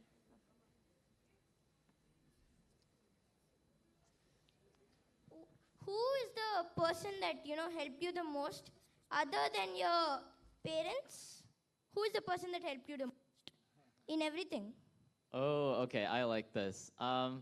So I think aside from my parents, the person who I would credit for the most, I guess, influence in my life after my parents is my sister. Okay. My sister, her name's Amrita. She's 2 years older than me. She, in fact, competed in the spelling bee alongside me one year, so we competed against each other. It was very... my sister is a very awesome person, to say the least. She's probably the best sister I could ever have. And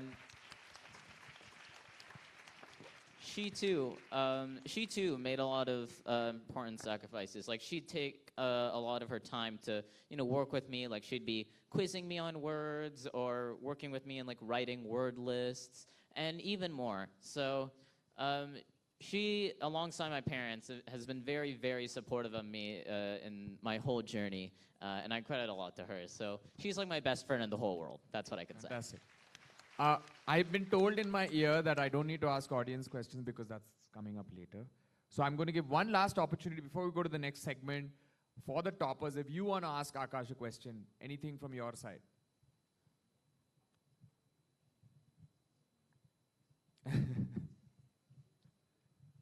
Now they're toppers. Now people ask them questions. They don't ask questions anymore, Okay, we leave that there. Should we move on to the next segment? You want to introduce the segment? All right, when I asked you what is up next, some of you said selfies and some of you said spelling bee. Which one should we pick? Selfies? Spelling bee. How is this event even a success if we don't go on a spelling duel with Akash? So how would you like to do this? Akash, I must warn you, I'm really good at spellings. Huh? Awesome. I'm joking, I'm not, but I'll try my best, yeah? I don't know, you can call it out and...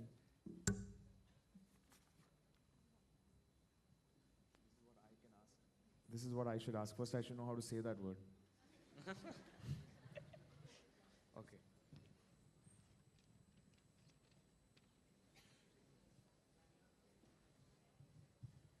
Okay. I'm going to ask Akash some spellings now. This is a dream come true moment for me, yeah, by the way. Ooh. The word is sesquipedalian. Oh, I love this one. What a great starting choice. Sesquipedalian. Sesquipedalian.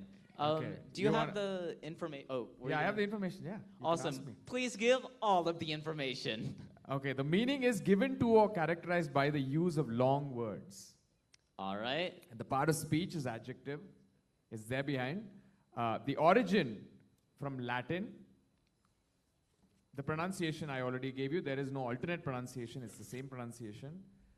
The usage, the professor's sesquipedalian lecture left many students reaching for their dictionaries. I like that. Yes. If there's any person who would be in that position, that would be me. As you can probably tell, I talk a lot. Anyway, can you repeat the word again, Mr. Panici? Sesquipedalian. Sesquipedalian. Yes. So this word, sesquipedalian, that is Sesquipedalian. Sesquipedalian. Yes. Yeah, there it is. So will he ask me now or should I continue? He's going to ask me one? All right. Okay. So, Hey, help me out, huh? awesome. Thank you. I'm getting all the best wishes. All right. So here is your word, Mr. Bonici. Okay. Your word is entrepreneur. Can I have the language of origin, please? Entrepreneur is from French. Oh, it's from which- French? I didn't know that. Okay. Yeah, French words are notoriously complicated, so I mean, have fun with this one. Anybody help me with entrepreneur? One of them can? No, one of the kids. Come on, let's do it together. I know the spelling. I think I know the spelling at least. I can give you a sentence if you want. Yeah, please give me a sentence. Mr. Punici is an incredible entrepreneur. Yes, thank you. There's a compliment in that sentence. And now you have to spell who you are. Sorry? And now you have to spell who you are. Okay. Have fun. Okay, I'm going to do it myself. I need to write it down in case I make an error. Oh yeah, no worries, Bad. no worries. Take your time, think it out. This is the key strategy, always. Take your time. Okay. ENTREPRENEUR. You nailed it! I told you I was good. He just proved himself. He's good. Mr. Panici is good at this. Okay, I got a. Next one is a pretty difficult word, yeah? I've never heard of that word. Again, it's going to take me some time to understand how to say it, so give me a moment. Okay. Triskaidekaphobia. Oh, okay. You know what triskaidekaphobia is? Do you want to know the meaning? Do you know the meaning of the word? Yes, it's the fear of the number 13. Oh, yeah. It is the fear of the number 13, yes. And it is Greek, if I remember? It is Greek, It is Greek. All right. There's a few roots here. So I'm just going to try and recollect this in my head, resolve any doubts that I might have about the word. This is normally what I do for spelling. And we'll give this a shot. So, triskaidekaphobia. Triskaidekaphobia, yes. Okay. So triskaidekaphobia should be Triskaidekaphobia.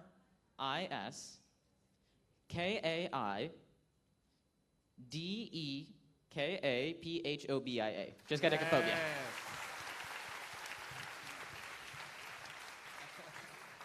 And the clever part about this, there's a few parts here. I'm just going to quickly illustrate here. Can you show us how you did that? We want to know that. Yes. Yes. So it might seem like for a lot of words that it's pure memorization. It's not. In the same way that for each of you, there's a lot of things that might seem like by-hearting, but are really, there's like tricks you can use. Same thing for this as well. So here, this word is comprised of roots, like smaller parts. So this word is Greek, and there's a few like Greek words in here. So tris means 3 in Greek. Kai means and. Deca means 10, and phobia means fear. So it's 3 and 10 fear, or fear of 13. Wow. That's the spelling and the meaning. That was easy actually. It's 3 and 10 fear. Yep. 3 and 10 fear. Yeah. That's the fun part about this, is if you know enough of these little parts, that gets you like half the words in the dictionary. And that's really good because it significantly cuts down the amount of words you have to like memorize by heart. Actually, this is more than half the words in the dictionary. It's a lot, but this is an example. Fantastic. You have a word for me now. I believe I do. Okay, great. So, your word, Mr. Puneetji, is accommodation. Oh, this one's a tricky one. There are multiple A's and C's and O's and M's. Can I use Google? Can you use Google? No, sadly not.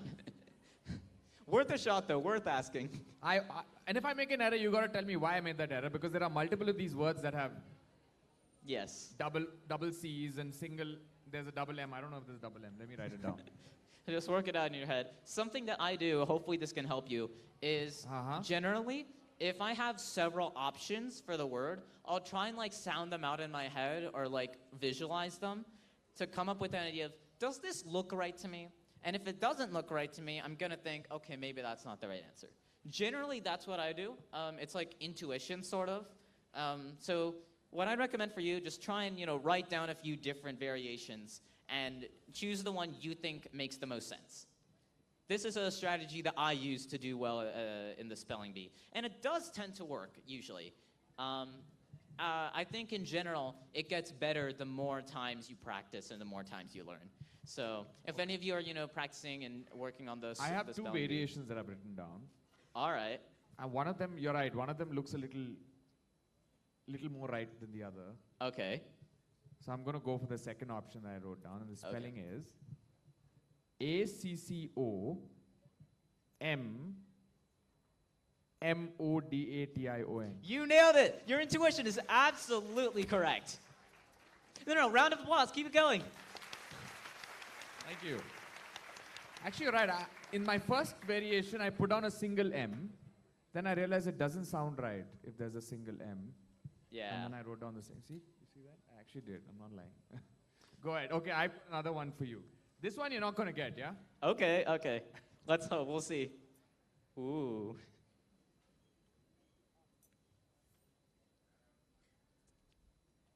Taking a moment. I'm trying to figure out the way. Omphaloskepsis. Ooh, okay. Omphaloskepsis. I don't know if I'm saying it right. Okay, so this one, which is omphaloskepsis. Omphaloskepsis.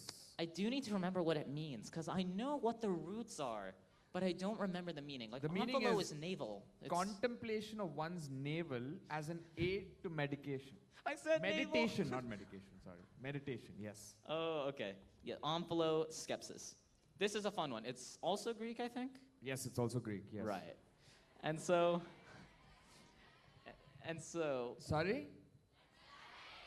It says Greek on my thing, so you need to shout it. Could be Latin, could be Greek. Latin and Greek, there's a lot of like similar words in both, actually. So one of the roots here is very similar to another one, and I'll explain that in a moment. But omphaloskepsis. Yes. Omphaloskepsis. This is a really good spelling word, actually. This is great word choice. Omphaloskepsis. That is OMPHALOSKEPSIS. Omphaloskepsis. Yes. Can you break it down for us? How do you get that? Yes. I'll explain this one also. Again, same thing. It's also roots. And there's a little bit of spelling rules here, too. So spelling rules are here because English likes to steal words from other languages, and they don't change anything. We hate changing letters in words, so we leave it exactly the same, which means every single language has like a different set of words, or a different set of rules that determine how you spell the word. So here, omphalo means navel, like belly button, and skepsis, it refers to like being skeptical or something, but it can also refer to like meditation or contemplation. So contemplation of one's navel. And the interesting thing is, for this through omphalo, the first sound is PH. And that's because the word is from Greek, where PH is the first sound. So if you know that, every single time you hear the first sound in the Greek language, it is PH. Almost exclusively. Very few words break that rule. So doing that, that gets you way more of the words as well. And again, that further reduces the amount of words you have to memorize. That's great. And onflow actually is related to the word umbilical, like umbilical cord, which goes through one's navel. Same thing and same reason. All ultimately from the same origin, which is this Greek root. So a lot of different fun things, or at least for me they're fun, that form up this word. And it's the same strategies you use for countless other words. Fantastic. That was useful. So we Yeah. have one last word for you and one last word for me. Okay. So you can go for yours. All right. So one last word for you? Yes. All right. I'm going to go with a very, very fun one. It's very long. And that word is anti-disestablishmentarianism. Okay.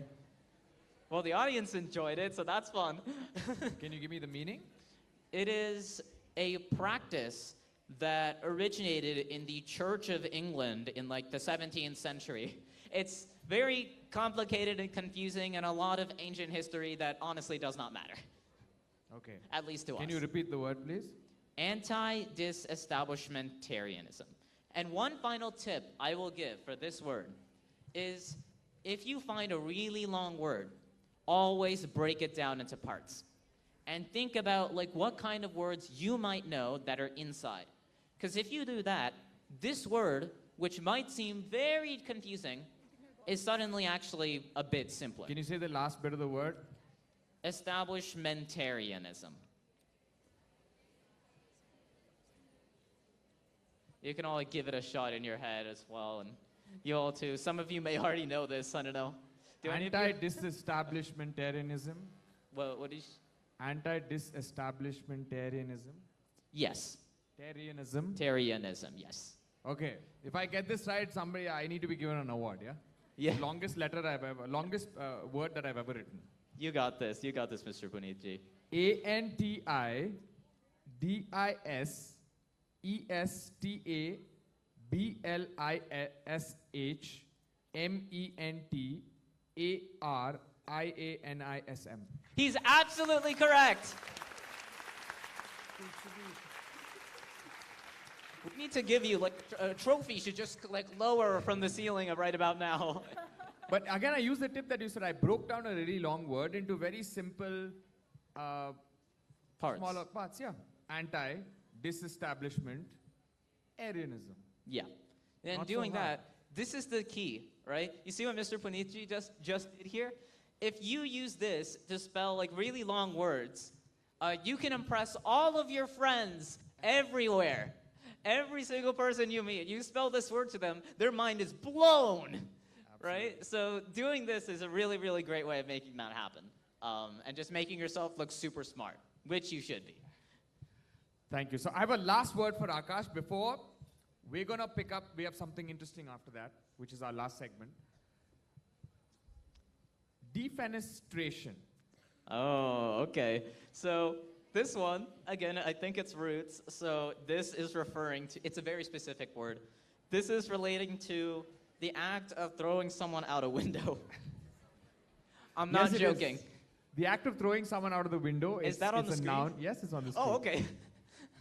And you said exactly what is on the screen, though. Oh, wow, okay. But this is not a joke. This is actually what that means. Don't ask me why this is a word. I don't know either. But defenestration, this should be Latin. Very interesting Latin roots here.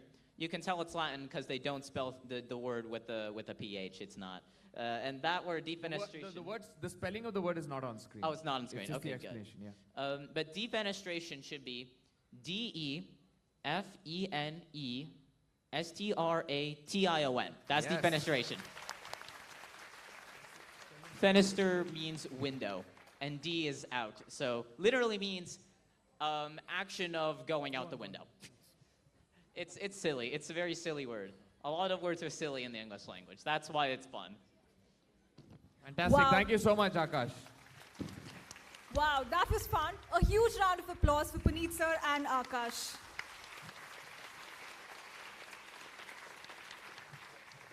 I think we should now have some students go on a spelling duel with Akash.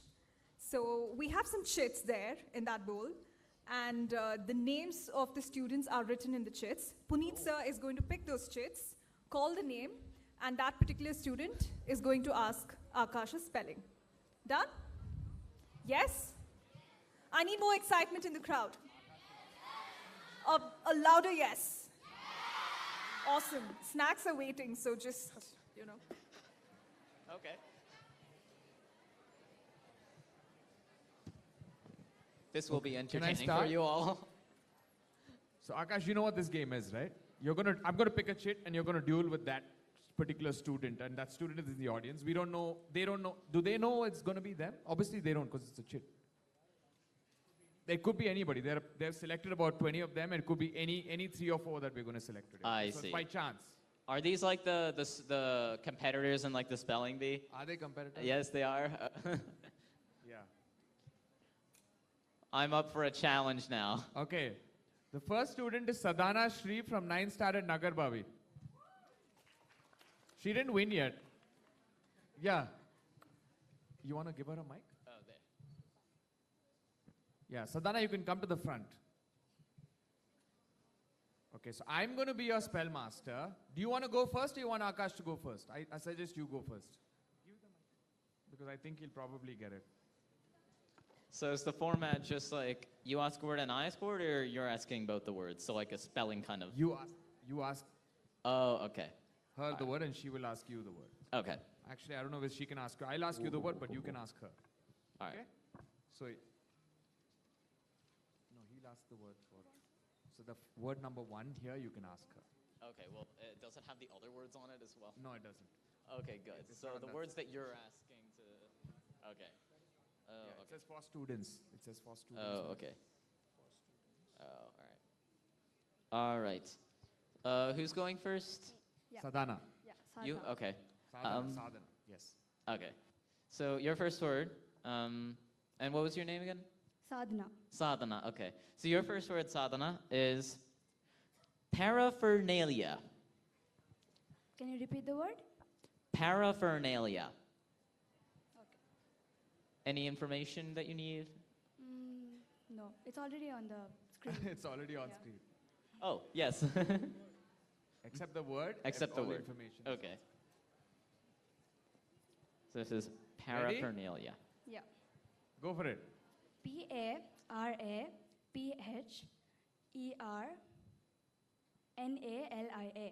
That is absolutely correct. And that is the wrong word that is on the screen, but close enough. But yeah, paraphernalia. That's absolutely right. Thank you. Okay, I'm gonna ask Akash the word. Or you want Sadhana to do it? Any word. No, not any word. We have a list of words. The word number 1 you can ask. Ooh.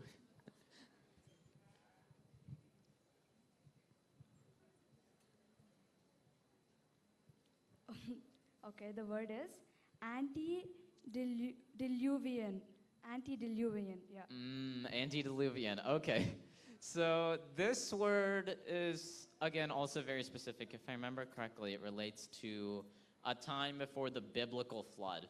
It's very specific. It's like a Christian religious term. Yeah, right. This was also like the National Spelling Bee winning word in like 74 or something. It was a long time ago. But antediluvian. Yes. This is a really nice word. Okay, so if I remember correctly, antediluvian should be ANTEDILUVIAN.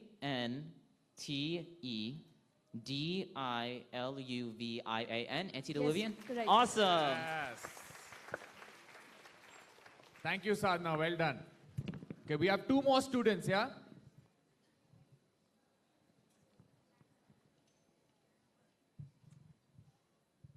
Sri Sudarshana G from 6th grade, Kagadaspura. It says 6th on my, so if you're 7th.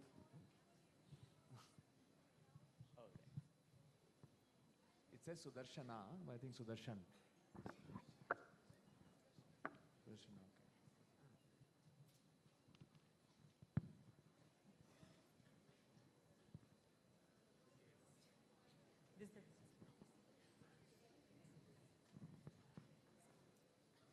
Sudarshan, I'm assuming, right? Okay, go ahead. Akash will ask you.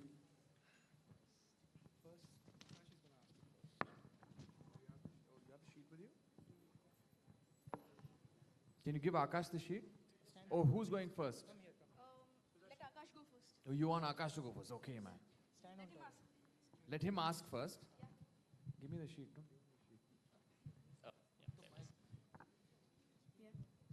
Round 2.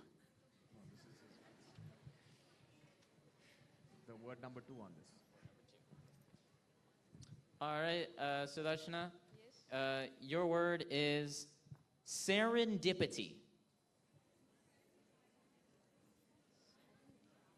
I'll just repeat it again.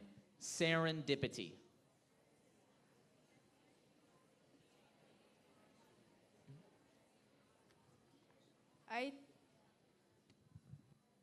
Sudarshan, ready to go? I think so, it's wrong, but still I'll say it. Okay. Sarindipity. I think that is very, very close. Very close, yes. That is really, really close to the right spelling. Do you want to have another go, maybe? Oh, it's already up on this. No, it's not. Not yet. It was on. Oh, now it's on the screen. Oh, okay. But I will tell you, that was so, so close. I think that still deserves a round of applause. So can you explain why he would say IN and EN? When is it EN and when is it IN? I'll be honest, for this one, serendipity, it's a little bit hard, at least my accent, and it's a little bit hard to distinguish between the A sound and the S sound. So I guess that was one possible place. But in addition to that, the schwa, which is like the sound in serendipity, that is very confusing because it could be anything, right? Theoretically, you could put almost any letter in that spot in place of the second E, and it would still kind of make sense. That's why this is challenging. So I think for this one, the only reason why it's this way, this is kind of a word you have to memorize, I'll be honest. So this was a little bit of a tough choice. That's because this word comes from a place name. Serendip is an old name for what is now Sri Lanka. So serendip is spelled in that way. It's honestly, yeah, a bit confusing, but I guarantee you'll get the hang of it. But yeah, this word was a pretty challenging one, but I'm sure like you're gonna ace it and plenty of others. Okay, Sudarshan, you can ask him now. Okay. The word is ashprash. Oh wait, what was the word? I think so, the pronunciation is incorrect. Arshpraka. Say that again? Arshpraka. Okay, could I have the information, or is the information on, yeah, could I have the information? The meaning is a hypothetical reconstructed parent language. It's a noun, and the original, the origin is from German. Okay. You just repeat the word again, real quick. Oh. Maybe we'll give this a shot, see if I remember it. He's right. He's saying it right, actually. Ersprash. Oh, now I remember it. Okay. So this is German, isn't it? Is it? Does it say it anywhere? I don't know. I don't know if I don't know German, so I don't know if I'm saying it right. That's right. Ersprash. Okay, I think this is like it's German, it's a bit weird, so I think it's like Ersprache or something. Ersprach. Yes. Ersprach. Ersprache. I'm just quickly trying to recollect this in my head, so that would be, yeah, okay. So Ersprache, which I think is Ersprache, should be Ursprache, Ersprache. Yes. Let's go. This was the Ersprache. The E at the end is pronounced. German is a very nice language. Honestly, German, if you're thinking like stereotypical German pronunciation, it might seem very harsh, but German is actually very nice. And the reason is, there are very few exceptions to the rules, which means German is a lot, it's very literal, yes. Which means, for example, no silent E's. Like we say the word whole and it ends in an E, but we don't say the E. German always says the E. So this word, Ersprache, the E at the end is silent.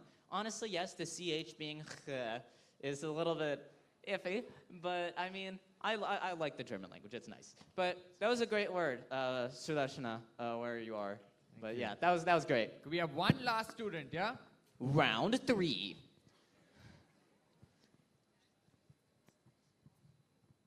Rehan Tamboli from class 10, Electronic City.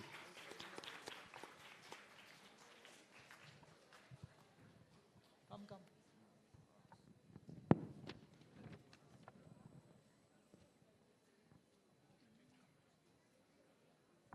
Akash asked first. The third one. Third one? All right. Ooh, okay. Tricky one, huh? You should stand on study biology.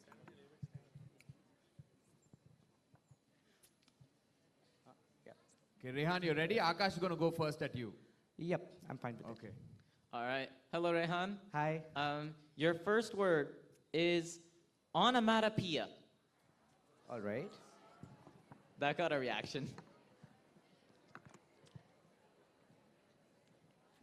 Onomatopoeia. Let's see. Is the okay? I can give you the information if you wish. Yeah, sure. All right. Onomatopoeia.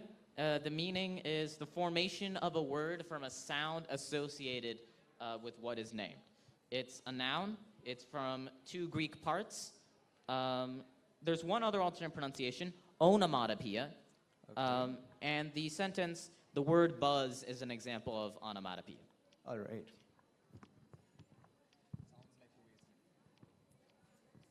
Yeah, sounds like something that it's, yeah. Buzz, yeah.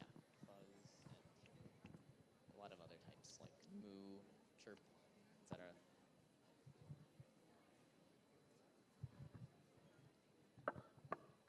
All right. So it's onomatopoeia. Very, very close, I think. You nailed almost all of it. So I don't know if we're gonna have it. Yeah, can we have the word on screen? I don't know if we're gonna have it there. Yeah, it's the OEIA one. But All right. so close that deserves a round of applause too. Why can't it be written just the way he said it? Why the OEIA? Honestly, I'll be honest. I also don't have much of an idea as to why that is. It's definitely another thing that you'd have to memorize. It's pretty difficult. But I will say there are a few other words, not many, where this POEIA is, and usually that's when that root means like creation. I think it's based off of another root. It's a bit confusing, but just remember the few words where this shows up, because if you do, then you're set, and that'll solve all of those words like that. But yeah, that was a really great attempt. You nailed everything until that point, so that was great. All right. So my word for you is equivalence. It means the willful avoidance of one's official responsibilities. The part of speech is a noun, and the origin is invented as a Hawk's word. Okay, could you repeat the word again? Equivalence. Right. If I remember correctly, the word, yeah, so this should be like esquivalence or something like that, I think. Esquivalence. I Yep. think, yeah. So esquivalence, there's a really fun story. The language of origin you mentioned it's a hoax word. There's a really fun story to that. All right. Esquivalence is ESQUIVALIENCE.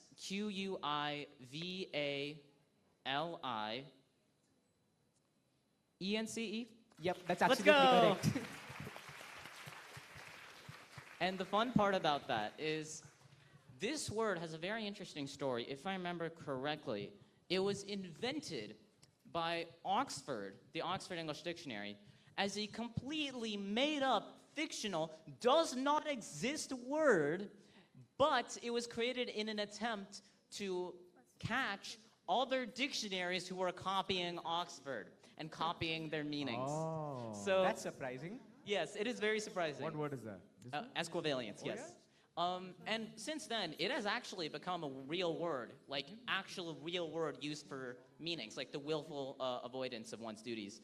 And as it turns out, dictionary.com a few years ago got told off by Oxford because Oxford found that they had used the word esquivalence and were thus copying from Oxford. without a license. So that is very interesting. There's a great story to that word. So great word choice. Well done. Thank you. Thank you. Thank you. Thank you, everyone. That's all for this segment. I think we're closed. A huge round of applause for all the participants. Louder than that. Our next segment is, I think, the much awaited, because I used to be really excited for felicitations and receiving awards. Let's move to the felicitation segment.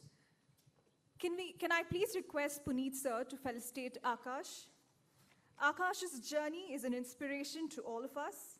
Let's give a round of applause as we celebrate Akash's remarkable contributions and accomplishments.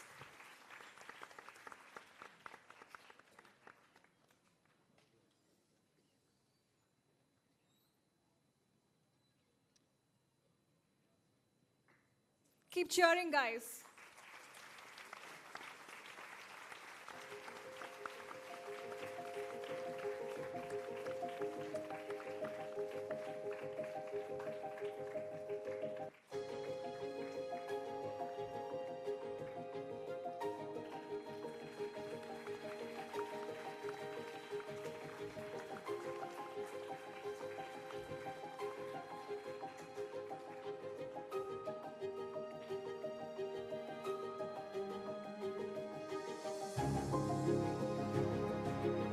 Thank you so much, Akash, for being part of this journey today.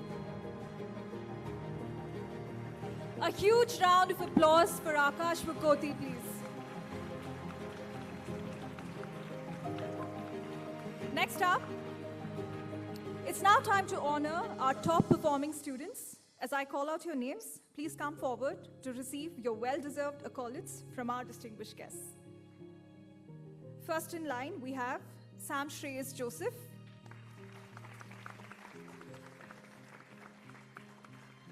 who secured 720 marks on 720 in NEET exam.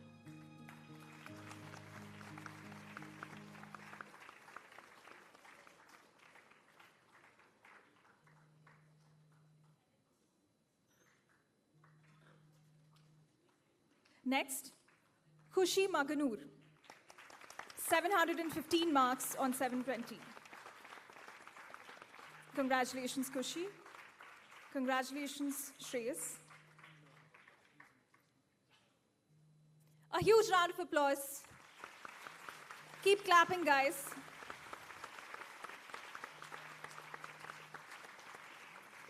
Vajrakant, 715 marks.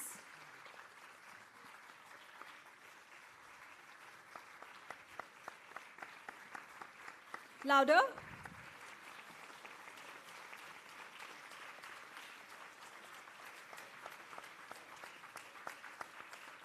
Next up, we have Nitin, 715 marks.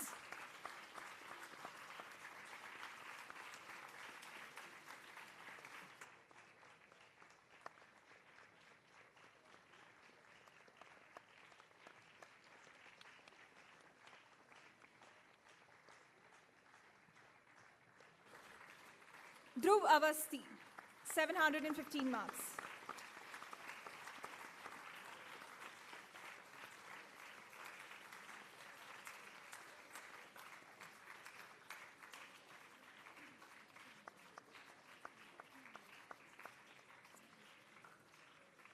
Mrudula Ravi Kumar, 710 marks.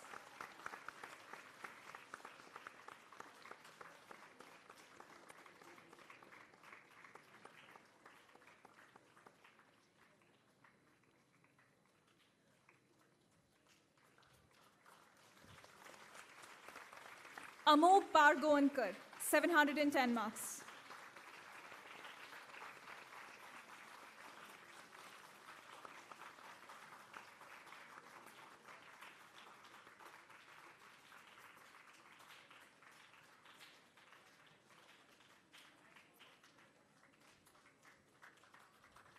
Akshat Mishra, 710 marks.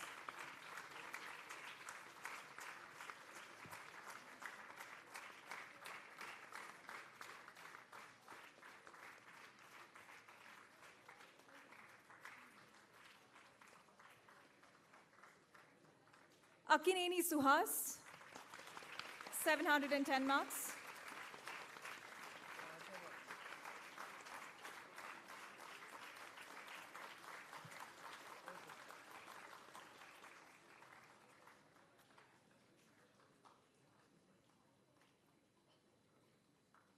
Vikram, 705 marks. Many congratulations to all the NEET toppers. A huge round of applause for all the NEET toppers.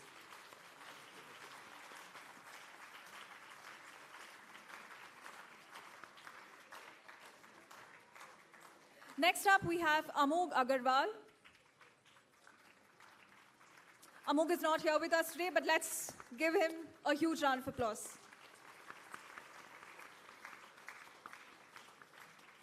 Next line, we have the KCET toppers.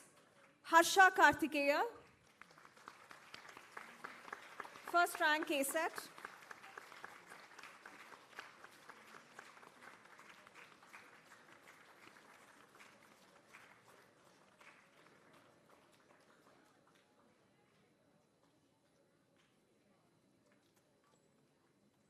Sana Tabassum, fourth rank KSET.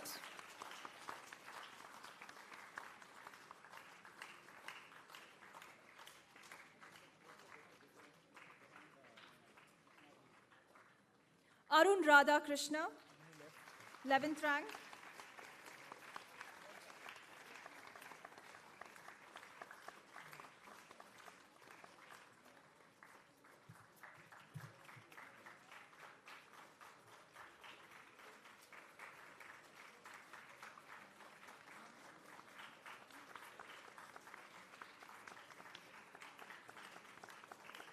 Moving on to Common K, Balasatya Sharavanan.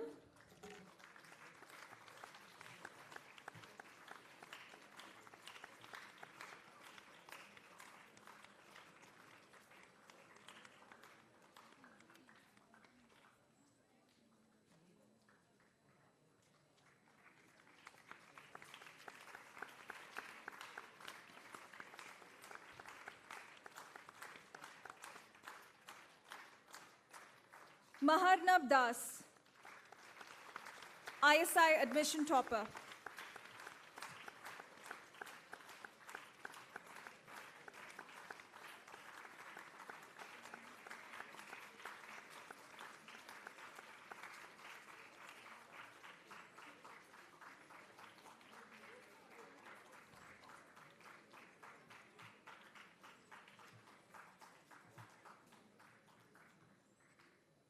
Nandana, PU board topper.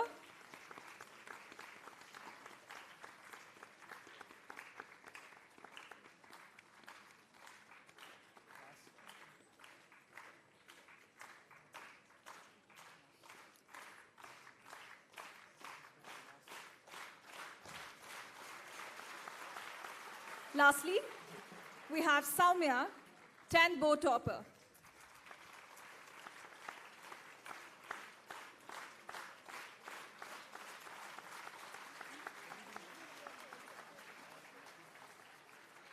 Okay, 3 cheers to all the toppers. Hip hip. Hip hip. Hip hip. Thank you so much. Let's clap for them all.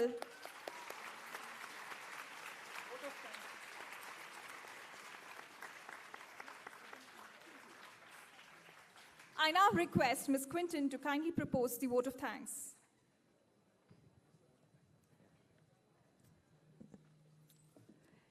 Education is a dynamic journey of continuous discovery. The destination expands as you travel. Dear audience, our journey began today at around 9:30 a.m.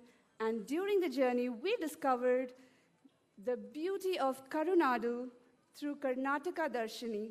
We found the hidden potential of our amazing brain from the success saga created by our chief guest, Master Akash.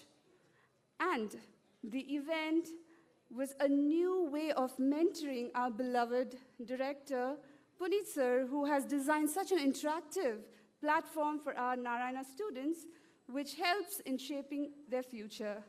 The event also showcased the magic of teamwork, everyone coordinated with one vision, that is to provide a learning platform with an everlasting experience of Narayanites. Dear audience, I, Quentin Evangeline, stand before you at the culmination of Narayana's Success Odyssey to propose vote of thanks. First and foremost, I would like to thank Almighty for His grace and blessing upon us today. I would like to take privilege to thank our organization, the Narayana Group, for striving for the holistic development of our students. Next, I extend my heartfelt gratitude to our esteemed director, Dr. Sindhura ma'am. Though ma'am couldn't join us today because of her busy schedule, her vision and leadership has inspired and guided us throughout this journey.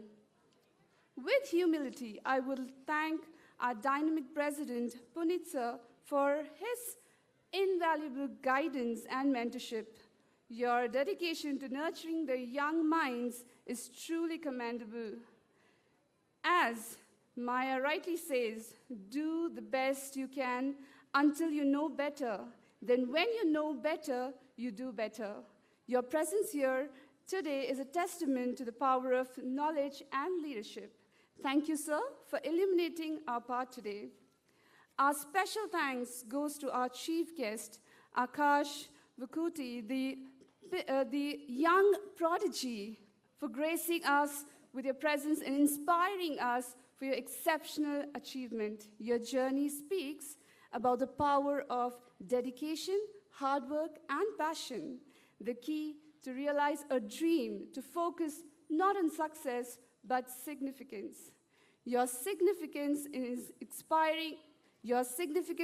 inspiring countless young minds in immeasurable. Thank you, Akash, for being a beacon of hope and motivation. We wish Almighty to bless you abundantly. Great leader take people they ought to be, and passion gives them courage to fulfill their vision. This fits aptly to our R&D heads of high school, ECHAM, and EKID. With wholeheartedly, I thank Karthik sir, Usha ma'am, and Sanjana ma'am. The purpose of life is to contribute in some way to make things better. And we would like to thank our college team, AGMs, zonal coordinators, principals, and admin staff for their meticulous coordination for the event. Behind every young child who believes in himself is a parent who believed first. Dear parents, we thank you all for unwavering support and belief in us. Success is no accident. It is a hard work, perseverance, learning, studying, sacrificing, and most of all, love for what you're doing and learning to do that. Our exceptional student achievers in various competitive exams display their dedication and hard work. Dear toppers, we are very proud of you and we wish you a great success in your life. A special thanks to our sparkling stars who are right in front of us today, our Narayana student audience who patiently imbibe the learnings from everyone today. We pray that you achieve what you dream. Finally, I thank the invisible hand who contributed tirelessly behind the scenes to make this event a memorable one. At Narayana, dreams take flight and future is crafted because your dreams are our dreams. I once again thank one and all present here and bid farewell to meet you all soon. Have a great day. Thank you all. Thank you so much, ma'am. As we bring this remarkable event to a close, let us leave this place inspired and thoroughly empowered. Congratulations to all our toppers. Actually, the real challenge begins now, finding a trophy case big enough to hold all your awards. Congratulations, thank you, and have a wonderful rest of the day.